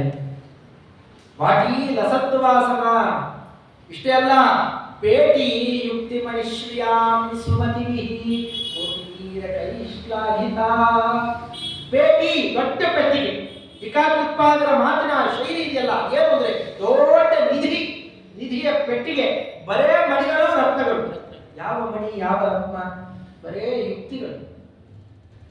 ಒಂದೊಂದು ಮಾತಾಡಿ ಯುಕ್ತಿಗಳನ್ನು ಪ್ರಸಾರ ಮಾಡಿದರು ಅಂತಂದ್ರೆ ಅದರ ಮೇಲೆ ಇನ್ನೊಬ್ಬ ಮಾತಾಡಲಿಕ್ಕಾಗಲ್ಲ. ಅಂಥ ಅದ್ಭುತವಾದಂತಹ ಯುಕ್ತಿ ಮಣಿಶ್ರಿಯ, ಯುಕ್ತಿ ಒಳ್ಳೊಳ್ಳೆ ತರ್ಕಗಳು, ಲಾಜಿಕ್. ಭಗವಂತ ಇದ್ದಾನೋ ಇಲ್ವೋ ವಿಷ್ಣು ತತ್ವ ನಿರ್ಣಯ ಟೀಕಾದಲ್ಲಿ ಟೀಕಾಕೃತ್ಪಾದರ ಮಾತಾಡುವ ಮಾತುಗಳನ್ನು ಸುಮ್ಮನೆ ಪರಿಚಯ ಆಗಿದೆ. ಒಂದನ್ನ ತೋರಿಸ್ಬೋದು ಯುಕ್ತಿಯನ್ನು. ಈ ತಂದೆ ಮಗುವಿನ ಜನನಕ್ಕೆ ಕಾರಣ ಆಗ್ತಾನೆ. ಒಳ್ಳೆ ತಂದೆ ಆದರೆ ಅವನ ಬೆಳವಣಿಗೆ ಕಾರಣ ಆಗ್ತಾನೆ. ಎಷ್ಟೇ ಕೆಟ್ಟ ತಂದೆ ಆದರೂ ಮಗುವಿನ ನಾಶಕ್ಕೆ ಕಾರಣ ಆಗುತ್ತೆ. ಮಗುವನ್ನು ಕೊಲ್ಲೋಲ್ಲ. ಅದು ಒಬ್ಬರ ಇಬ್ಬರ ಮಕ್ಕಳನ್ನು ಕೊಂದ್ರೆ ಒಂದು ಸ್ವಲ್ಪ ಕೆಟ್ಟ ತಂದೆ. ತಾನು ಎಷ್ಟು ಮಕ್ಕಳನ್ನು ಹಣ್ತಾನೋ ಎಲ್ಲ ಮಕ್ಕಳನ್ನು ಕೊಂದು ಹಾಕಿರ್ತಾನೆ. ತಾನೇ ಹಣ್ತಾನೆ, ತಾನೇ ಕೊಂದು ಹಾಕಿರ್ತಾನೆ. ಅವನು ಒಳ್ಳೆ ತಂದೆ ಅಂತ ಕರಿಬಹುದು. ಭಗವಂತ ಆ ಕೆಲಸ ಮಾಡ್ತಾ ಇದ್ದಾನೆ. ಇವರ ಪಿತಾ ಜನಿತ ಯೋ ವಿಧಾತ ಕರಿಬಹುದ ಅವನು. ಪ್ರಳಯಕಾರಕ ಅಂತ ಭಗವಂತನನ್ನು ಕರಿತಾ ಅಲ್ಲ, ಭಗವಂತನೇ ಸೃಷ್ಟಿ ಸ್ಥಿತಿಯ ಲಯ ಮಾಡ್ತಾನೆ. ಅದು ಒಳ್ಳೆ ಗುಣ. ದೋಷ ಬರಲ್ವ ಭಗವಂತನಿಗೆ? ಮಂಗಳಾಷ್ಟಾಂಗದಲ್ಲಿ ಉತ್ತರ ಕೊಟ್ಬಿಟ್ಟಿದ್ದಾರೆ ಮಹಾನುಭಾವ. ವಿಶ್ವಸ್ಯೋದಯ ಮಾತನೋತಿ ತದನುತ್ರಾಣಂ ವಿಧತ್ತೆ ಪುನಃ ಸೌಖ್ಯಾಪ್ತೀತರಹಾನಿ ಸಾಧನ ಬಲಂ ಭಕ್ತಿಶ್ರುತಿ ನಿರ್ಜಯಂ ಸ್ವಾಪಂ ಪ್ರಾಪಯತಿ ಶ್ರಮಾಪಹೃತಯೇ ಕಲ್ಪಾವಸಾನೇ ಜಯಃ ತಂ ದೇವಂ ಪಿತರಂ ಪತಿಂ ಗುರುತಮಂ ವಂದೇ ರಮಾವಲ್ಲಭಂ. ಟೀಕಾಕೃತ್ಪಾದ ಮಾತು ಅಂದ್ರೆ ಎಷ್ಟು ಜನ್ಮದ ಪುಣ್ಯ ಬೇಕು ಅದನ್ನು ಕೇಳಲಿಕ್ಕೆ. ಅಷ್ಟು ಆ ತತ್ವಗಳ ರಾಶಿ ತುಂಬಿಡ್ತಾರೆ. ಎಷ್ಟೋ ಇದೆ, ತುಂಬಾ ಇದೆ, ಅದನ್ನು ಭಗವಂತ ಹೇಳಿಕ್ಕೂ ಆಗಲ್ಲ ಅಂತ ತಿಳ್ಕೊಳ್ಳಿ. ಇದೊಂದು ವಿಚಾರ ನೋಡೋಣ. ತಮ್ಮ ದೇವ ಪಿತರಂ ಅಂತಾರೆ. ತಂದೆ ಅವರು ಯಾಕೆ ತಂದೆ ನೀವು ಕನ್ನಡ ಇಟ್ಕೊಳ್ಳಿ. ನಮ್ಮನ್ನು ತಂದಿದ್ದಾನೆ, ಭೂಮಿಗೆ ಹೊರಗೆ ತಂದಿದ್ದಕ್ಕೆ ಅವನ ತಂದೆ ಅಂತ ಇಟ್ಕೊಳ್ಳೋಣ. ತಂದವರು ಯಾವತ್ತೂ ನಾಶ ಮಾಡಲ್ಲ. ನಾಶ ಮಾಡ್ತಾನೆ ದೇವರು. ನಾಶ ಅಂತ ತಿಳ್ಕೊಂಡ್ಯಾ ಅಲ್ಲ, ಅದು ನಮ್ಮ ಏಳಿಗೆ, ನಮ್ಮ ಹಿತ ನೋಡ್ತಾ ಇದ್ದಾನೆ ನೀವು. ಅದಕ್ಕೆ ಅದರ ಪ್ರಳಯ ಅಂತಲ್ಲೇ ಇಲ್ಲ. ಟೀಕಾಕೃತ್ಪಾದರ ಸತ್ಯ ಗೊತ್ತಾ? ಸ್ವಾಪಂ ಪ್ರಾಪಯತಿ ಶ್ರಮಾಪಹೃತಯೇ ಕಲ್ಪಾವಸಾನೇ ಜಯಃ. ಕಲ್ಪ ಎಲ್ಲ ಮುಗಿದು ಹೋಗ್ಬಿಟ್ಟಿದೆ. ಆಗ ಅವನು ಏನ್ ಮಾಡ್ಬೇಕು? ಅವಾಗಲೇ ತಾನೆ ಪ್ರಳಯ ಅಂತ ಕರೀಲಿಲ್ಲ. ನಿದ್ದೆ ಮಾಡಿಸ್ತಾ ಇದ್ದಾನೆ, ಮಲಗಿಸ್ತಾ ಇದ್ದಾನೆ ಪರಮಾತ್ಮ. ಈ ಒಳ್ಳೆದ ಕೆಟ್ಟದ್ದು ನಾವು ವಿಚಾರ ತಿಳಿಸ್ಬಿಡ್ತೇವಪ್ಪ. ಆಮೇಲೆ ದೇವರಿಗೆ ಇದು ದೋಷನೋ ಗುಣನೋ ಅವನು ಒಳ್ಳೆಯವರ ಕೆಟ್ಟವನ್ನ ನೀವು ನಿರ್ಧಾರ ಮಾಡಿಕೊಳ್ಳಿ. ಸಂಸಾರಾವಸ್ಥೆಯಲ್ಲಿ ಮತ್ತೆ ಹುಟ್ಟಿ ಮತ್ತೆ ಸತ್ತು ಹುಟ್ಟುವ ಸಾಯುವ ಕನಕದಾಸರು ಅಂತಾರೆ. ಮತ್ತೆ ಹುಟ್ಟಿ ಮತ್ತೆ ಸತ್ತು. ನಾವು ಎರಡು ಜಾಗಕ್ಕೆಲ್ಲ ಹೋಗಿ ಬಂದು ಬಸ್ಸಲ್ಲಿ ಹೋಗೋದು ಬರೋದು ಮಾಡ್ತಾ ಇದ್ರೆ ಸುತ್ತಾಗಿ ಬರುತ್ತೆ. ಆಗ ಮತ್ತೆ ಹುಟ್ಟಿ ಸತ್ತು ಅಲ್ಲಿ ಇಲ್ಲಿ ತಿರುಗಿ ಒತ್ತಾಡುವ ಸಂಸಾರಿಗೆ ಎಲ್ಲೋ ತಿರುಗಾಡಿ ಸುಸ್ತಾಗಿಬಿಟ್ಟಿದೆ ಪಾಪ. ಸ್ವಲ್ಪ ಹೊತ್ತು ಮಲ್ಕೋಬಾರ್ದು. ತೊಡೆಯ ಮೇಲೆ ಮಲಗಿಸಿಕೊಂಡ್ರೆ ಎಂತ ಒಳ್ಳೆ ವ್ಯಕ್ತಿ ಇರ್ತಾರೆ. ಹೊಟ್ಟೆ ಒಳಗೆ ಮಲಗಿಸಿಕೊಂಡು ಇಬ್ಬಿಟ್ಟು ಕಾಪಾಡ್ತಾನೆ ಅಂತಂದ್ರೆ ಎಂತ ವ್ಯಕ್ತಿ ಇರಬಹುದು. ಹೊಟ್ಟೆ ಒಳಗಿಟ್ಟು ನಮ್ಮನ್ನ ಕಾಪಾಡ್ತಾನೆ ಅಂತಂದ್ರೆ ಅವನು ಎಂಥ ದುಷ್ಟ ದುರ್ಯೋಧನ ಆಗಿರಲಿ, ಅವನ ಕಲಿಯಾಗಿರಲಿ, ಅಂಥವನು ತಿರುಗಿ ತಿರುಗಿ ಸುಸ್ತಾಗಿದೆ, ಸ್ವಲ್ಪ ಕಾಲ ಮಲ್ಕೊಂಡಿರುವ ಮತ್ತೆ ತಿರುಗುವಂತೆ. ಸಂಸಾರದಲ್ಲಿ ತಿರುಗಣಿಯಲ್ಲಿ ತಿರುಗಿ ಒದ್ದಾಡುವ ಜೀವರಾಶಿಗಳಿಗೆ ಹೊಟ್ಟೆ ಒಳಗೆ ಜಾಗ ಕೊಟ್ಟು ಮಲಗಿಸ್ಕೊಂಡು ಬೆಚ್ಚಿಗೆ ಕಾಪಾಡ್ತಾನೆ. ಇದನ್ನ ಪ್ರಳಯ ಮಾಡಿದ ನಾಶ ಮಾಡಿಬಿಟ್ಟ ಅಂತಾರ. ಮತ್ತೆ ಬೇರೆ ಶಕ್ತಿ ಅವನಿಗೆ ಶರೀರಗಳನ್ನ ಕೊಡ್ಲಿಕ್ಕೆ ಇತ್ತ ಕೊಳಗಾದ ಅಂಗಿಯನ್ನು ಬಿಚ್ಚಿ ಒಳಗಡೆಯಲ್ಲಿ ಮಲಗಿಸ್ಕೊಂಡಿದ್ದಾನೆ. ಈ ಬೇಸಿಗೆಗಾಲ ಬಿಸಿಲು, ಈಗ ರಜೆ ಎಲ್ಲ ಬಂದಿರ್ತಾರೆ ಹುಡುಗರಿಗೆ, ಹಾಗೆ ತಿರುಗ್ತಾನೆ ಇರ್ತಾರೆ, ಬಿಟ್ಟರೆ ಬಿಸಿಲಲ್ಲಿ ತಿರುಗಕ್ಕೆ ಹೋಗ್ತಾರೆ. ಆ ತಂದೆ ತಾಯಿ ಏನ್ ಮಾಡ್ತಾರಾಗ ಅವ್ರು ಬೈದು ಬಾ ಬೈದು ನಾನು ಮಲ್ಕೋತೀನಿ ನೀನು ಮಲ್ಕೋ. ಅವ್ರು ಮತ್ತೆ ಮಲ್ಕೊಳ್ತಾರೆ, ಅವ್ರು ಬೇಕಾಗಿರೋಲ್ಲ, ಸುಮ್ಮನೆ ಕಣ್ಣಿ ಹೀಗೆ ಮುಚ್ಚಿದ್ರು ಸರಿ, ಇವನ ಮೇಲೆ ಕೈ ಹಾಕೊಂಡು ನೀವು ಮಲ್ಕೋ ನಾನು ಮಲ್ಕೊಂಡು. ಹಾಗೆ ದೇವರು ರಂಗನಾಥ ಅನಂತ ಶಯನ ತಾನಾಗಿ ಮಲ್ಕೋತಾನೆ. ಅವ್ರು ಬೇಕಾ ಎದ್ದು ಬಿಟ್ರೆ ಎಲ್ಲಿ ಅವ್ರು ತೊಂದರೆ ಆಗ್ಬಿಡುತ್ತೋ ಅಂತ ಲೋಕ ಕಂಪನ ಅಲ್ಲಾಡಿರ್ತಾರೆ. ಎದ್ದ ಎಲ್ಲಿ ನಾನು ಓಡಾಡ್ತಾ ಇದ್ರೆ ನಾನೇನೋ ಮಾಡ್ಕೊಳ್ತಾ ಇದ್ರೆ ಅವ್ರು ತೊಂದರೆ ಆಗ್ಬಿಡುತ್ತೇನೆ, ಬೇಡ ಸುಮ್ಮನೆ ಮಲ್ಕೊಂಡ್ಬಿಡ್ತೇನೆ. ಒಳಗೆ ಮಲ್ಕೊಂಡಿದ್ದಾವೆ ಹುಡುಗರು, ಹಿಂಗೆ ಕೈ ತೆಗೆದ್ರೆ ಎದ್ಬಿಡ್ತಾವ ನೋಡಿ ಮಕ್ಕಳು, ಅಳ್ಳಾಡಿದ ಮಲಗಿರ್ತಾನೆ. ನಮಗೆ ಅನುಕೂಲ ಆಗಲಿ. ಇಂಥ ಒಂದು ದೈವವನ್ನ ನಮ್ಮ ನಾಶ ಮಾಡ್ತಾನೆ ಅಂತ ಅನುಭವ. ತಮ್ಮದೇವರು ಪಿತರಂ ಪತಿ ಗುರುತಮಂ ಒಂದೇ ರಮಾವಲ್ಲಭಂ, ನಿನ್ನೆಟ್ಟು ಕೊಂಡಾಡಿ ಸ್ವಾಮಿ ಅಂತ ಅವನನ್ನು ಕೊಂಡಾಡ್ತಾ ಇದ್ದ. ಮಂಗಳಾನುಷ್ಠಾನದಲ್ಲಿ ಟೀಕಾಕೃತ್ಪಾದರು ಭಗವಂತನನ್ನು ನಮಗೆ ಪರಿಚಯ ಮಾಡಿಸುವ ಯುಕ್ತಿ. ಸುಮ್ಮನೆ ಯಾವುದೋ ಒಂದು ನನಗೆ ಅರ್ಥ ಆಗಿದ್ದರೂ ಯಾವುದೋ ಒಂದು ಆರಿಸ್ಕೊಂಡು ಯಾವುದೋ ಒಂದು ಹೇಳ್ತಾ ಇದ್ದೇನೆ. ಇಂಥ ಕೋಟಿ ಕೋಟಿ ಯುಕ್ತಿಗಳನ್ನು ತಂದು ಒಂದು ದೊಡ್ಡ ಅದರ ಗುಡಾಣ ಮಾಡಿ ಅದರ ಉಗ್ರಾಣ ಮಾಡಿ ಕುಡಿಸಿದ್ದಾರಲ್ಲ ಪೇಟಿ ಯುಕ್ತಿ ಮಣಿಶ್ರಿಯ. ಅದಕ್ಕೆ ಜ್ಞಾನಿಗಳಾದವರು ಮುಂದೆ ಮುಂದೆ ಎಲ್ಲಾ ಜ್ಞಾನಿಶ್ರೇಷ್ಠರು ಕೂಡ ತಲೆಗೆ ಹೊತ್ತುಕೊಂಡ್ಬಿಟ್ರು. ಸುಮತಿಭಿ ಕೋಟೀರ ಕೈ ಶ್ಲಾಘಿತ. ದೊಡ್ಡ ದೊಡ್ಡ ಜ್ಞಾನಿಶ್ರೇಷ್ಠರು ಅಂತಂತವರು ವ್ಯಾಸರಾಜರೇ ಮೊದಲಾದ ವಿಷ್ಣುದಾಸಾಚಾರ್ಯರು, ವೀರೇಂದ್ರ ಸ್ವಾಮಿಗಳವರೇ ಅಂತ ದೊಡ್ಡ ದೊಡ್ಡ ಶ್ರೀಪಾದರಾಜರು, ಎಲ್ಲ ಜ್ಞಾನಿಗಳು ಕೂಡ ತಾವು ಕಿರೀಟ ಹಾಕೊಳ್ಳೋರವಲ್ಲ ರಾಜರು. ನಮ್ಮಲ್ಲೆಲ್ಲ ತಾವು ಇದ್ದಾರೆ, ಅದಕ್ಕೆ ಚಿತ್ರಣ ಮಾಡ್ತಾರೆ. ಶ್ರೀಪಾದರಾಜರು, ವ್ಯಾಸರಾಜರು ಕಿರೀಟದಿಂದ ಹಾಕಿ ಮಾಡಿದವರು ಅವರೆಲ್ಲ ಆದಿರಾಜರು, ಎಂತೆಂಥ ರಾಜರು, ಗುರು ಸಾರ್ವಭೌಮರು ಅಂತ ಇವರೆಲ್ಲ ತಮ್ಮ ಕಿರೀಟದ ತುದಿ ಮೇಲೆ ಇಟ್ಟುಕೊಂಡು ಅಲ್ಲಿ ಬೆಳೆಸಿದ್ದಾರೆ. ಸುಮತಿಭಿ ಕೋಟೀರ ಅಂತಂದ್ರೆ ಇದೆ. ಕೋಟೀರ ಅಂತಂದ್ರೆ ತುದಿ ಇರುವಂತಹ ತುಪ್ಪಾಗಿ ಒಳ್ಳೊಳ್ಳೆ ತುದಿಗಳನ್ನು ಹೊತ್ತಿರುವ ಗೋಪುರ ಇರುವಂತಹ ಕಿರೀಟಗಳು. ಅದರ ಮೇಲೆ ಶ್ಲಾಘಿತ, ಕೋಟೀರ ಕೈ ಶ್ಲಾಘಿತ ಅಂತಹ ಸಾಟೀಕಾ ನಿಚಯಾತ್ಮಿಕ ಮಮ ಚಿರ ಆಟೀಕತಾ ಮಾನಸೇ. ಇಷ್ಟೆಲ್ಲ ಇರುವ ಎಷ್ಟು ಗುಣ ಸಂಪನ್ನವಾದಂತಹ ಟೀಕಾಕೃತ್ಪಾದರ ಮಾತಿನ ರಾಶಿ ನಮ್ಮ ಹೃದಯದ ತುಂಬ ತುಂಬಲಿ. ತನ್ಮೂಲಕವಾಗಿ ಆಚಾರ್ಯರ ಅಭಿಪ್ರಾಯ ವ್ಯಕ್ತವಾಗಲಿ. ಟೀಕೆಯನ್ನು ಹೊತ್ತಿದ್ದಾನೆ, ಆ ಟೀಕೆ ಪ್ರಿಂಟ್ ಆಗಿದ್ರೆ, ಆ ಸ್ತೋತ್ರ ಇದ್ರೆ ಸಾಕು, ಒಂದೆರಡು ಅಕ್ಷರ ಇದ್ರೆ, ಒಂದು ಚಿಕ್ಕದು ಯಾವುದೋ ಒಂದು ಪದ್ಯ ಯಾರು ಒಂದು ಪೇಪರ್ ಅಲ್ಲಿ ಗೀಚಿಕೊಂಡಿದ್ರೆ ಜ್ಞಾನಿಗಳು ಕೊಟ್ಟರೆ ಏನ್ ಮಾಡ್ತಾರೆ ಅದನ್ನ ಟೀಕಾಕೃತ್ಪಾದ ಮಾಡ್ತಾರೆ. ಅಂದಮೇಲೆ ನಮ್ಮ ಹೃದಯದಲ್ಲಿ ಟೀಕಾಕೃತ್ಪಾದರ ಮಾತಿದೆ, ನಮ್ಮ ಬಾಯಲ್ಲಿ ಅಂತ ಮಾತು ಬರುತ್ತೆ ಅಂತಂದ್ರೆ ನಾವು ಇನ್ನೆಷ್ಟು ಶ್ಲಾಘ್ಯರಾಗುತ್ತೇವೆ. ನಮ್ಮನ್ನು ಹಾಗೆ ಶ್ಲಾಘ್ಯರನ್ನಾಗಿ ಮಾಡಿ ಇನ್ಯಾವುದೋ ಬೇರೆ ಬೇರೆ ಮಹತ್ವದಿಂದ ನಮಗೆ ಮಹತ್ವ ಬರೋದು ಬೇಡ, ನಮಗೆ ದೊಡ್ಡ ಸ್ಥಾನ ಬರೋದು ಬೇಡ. ಟೀಕಾಕೃತ್ಪಾದರ ಟೀಕೆಗಳು ತುಂಬಿ ತನ್ಮುಖಾಂತರ ಆಚಾರ್ಯರ ವೇದವ್ಯಾಸದೇವರ ಮಾತು ಮಹತ್ವಗಳು ತುಂಬಿ ಆ ತತ್ವಜ್ಞಾನದ ಪೆಟ್ಟಿಗೆಯಾಗಿ ನಮ್ಮ ಈ ಹೃದಯ ಎಲ್ಲರಿಂದ ಜ್ಞಾನಿಗಳಿಂದ ನಾವು ಶ್ಲಾಘ್ಯರಾಗುವಂತೆ ಮಾಡಿ. ಇದು ಟೀಕಾಕೃತ್ಪಾದರ ಮಹತ್ವ ಶಕ್ತಿ ಅಂತ ಕೇಳ್ಕೊಳ್ತಾರೆ. ನಿರ್ಮಾಯ ಕಂಪಾತ್ರಯ ಅವರ ಕಂಪ ಅನುಕಂಪಯಂತ್ಯ ಅನುಕಂಪಾತ್ರಯ, ನೀವು ಹಾಗೆ ಮಾಡಿ ನಮ್ಮನ್ನು ಉದ್ಧಾರ ಮಾಡಿ. ಅದರ ಆರಂಭ ಈ ಕ್ರಮದಲ್ಲಿ ನಾವು ಶ್ಲೋಕ ಹೇಳಿ ಶಬ್ದ ಶಬ್ದಾರ್ಥ ಏನೋ ಹೇಳಿ ಈ ಕ್ರಮದಲ್ಲಿ ಹಿಂದೆ ಮುಂದೆ ಎಲ್ಲ ಗಮನಿಸಿ ನೋಡಿದಾಗ ಆ ವ್ಯಕ್ತಿಗೂ ಎಷ್ಟು ತೂಕ ಇದೆ. ಟೀಕಾಕೃತ್ಪಾದರು ಅಂದ್ರೆ ಎಂಥವರು, ಅವರನ್ನು ವರ್ಣನೆ ಮಾಡುವ ಮಾತಲ್ಲೂ ಎಷ್ಟು ಶಕ್ತಿ ಇದೆ. ನೀ ಇಷ್ಟೆಲ್ಲ ತಿಳ್ಕೊಂಡಿದ್ರೆ ನಾವು ಅಷ್ಟೆಲ್ಲ ವಿವರಣೆ ಕೊಡಲಿಕ್ಕೆ ಬರದೇ ಇದ್ರು ನಿತ್ಯ ಈ ಸ್ತೋತ್ರ ಹೇಳದೇ ಇರಬಾರದು ಅಂತ ಅನುಸರಿಸವಾಗಿತ್ತು.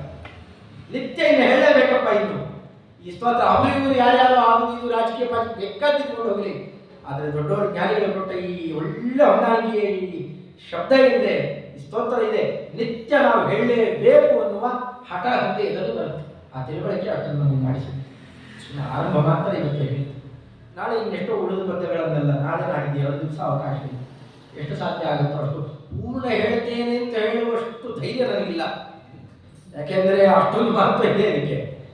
ಎಷ್ಟು ಸಾಧ್ಯ ಆಗುತ್ತೋ ಅಷ್ಟು ಅಥವಾ ಮೇಲ್ನೋಟದ ಅರ್ಥವನ್ನು ನಾನು ನೋಡಿ ಒಂದು ಪೂರೈಸಿದ್ವಿ, ದೇವರನ್ನು ಅರ್ಪಣೆ ಮಾಡಬೇಕಂತ ಎಷ್ಟಾಯ್ತೋ ಅಷ್ಟು ಬದಲಿ ಆಗ್ತದೆ ಅಂತ ಹೋಗ್ಬಿಡ್ತೀವಿ. ಎಲ್ಲ ಕ್ಷೇತ್ರ ನೋಡ್ತೀವ, ಎಷ್ಟಾಗುತ್ತೋ ಅಷ್ಟ ಆ ಪರಿತು ಬೇಡಬೇಕು ನಾವು ಯಥಾ ಎಷ್ಟಾಗುತ್ತೋ ಅಷ್ಟು ನೀವು 2 ದಿವಸದಲ್ಲಿ ಭಗವಂತನ ಎದುರುಗಡೆ ಮಾತ್ರ ಶ್ರೀಕೃಷ್ಣ. ಬಟ್ ಒಟ್ಟು ಸಾರಾಂಶ ಬ್ರೀಫ್ ಆಗಿ ಹೇಳ್ತೀವಿ, ಒಟ್ಟು ಸಾರಾಂಶ ಕೊನೆಯಲ್ಲಿ ಇದರ ಬಗ್ಗೆ ನಾಳೆ ಇನ್ನೊಮ್ಮೆ ಬರುತ್ತಲ್ಲ, ಇವತ್ತೇ ಎಲ್ಲ ಹೇಳಿದ್ರೆ ತಲೆ ತೋರ್ಸ್ಕೊಳಕ್ಕಾಗಲ್ಲ, ನಾಳೆ ಇನ್ನೊಮ್ಮೆ ಹೇಳಿ ಮುಂದಕ್ಕೆ ಹೋಗ್ತೀನಿ.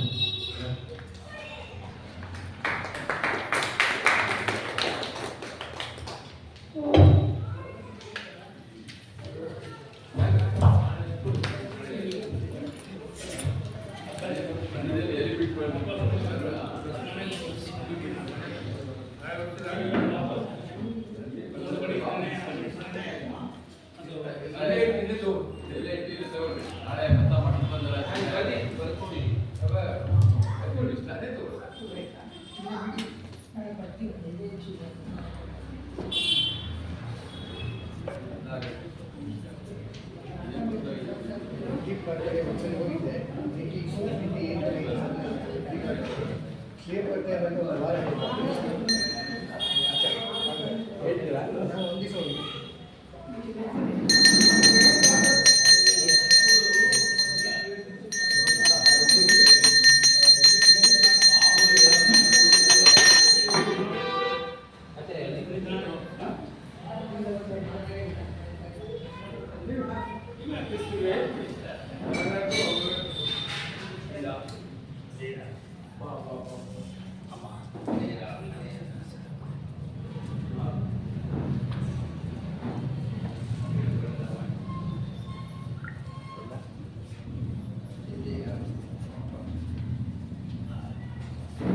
ಈಗೇನಿದು ಇದರಲ್ಲಿ ಬರ್ತಾ ಇದೆ, ಯೂಟ್ಯೂಬಲ್ಲಿ ಬರ್ತಾ ಇದೆ, ಒಂದು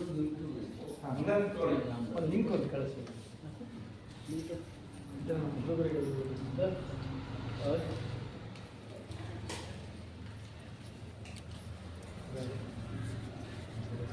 ನಮ್ಮ ಭಾಗ್ಯ ಅಷ್ಟೇ.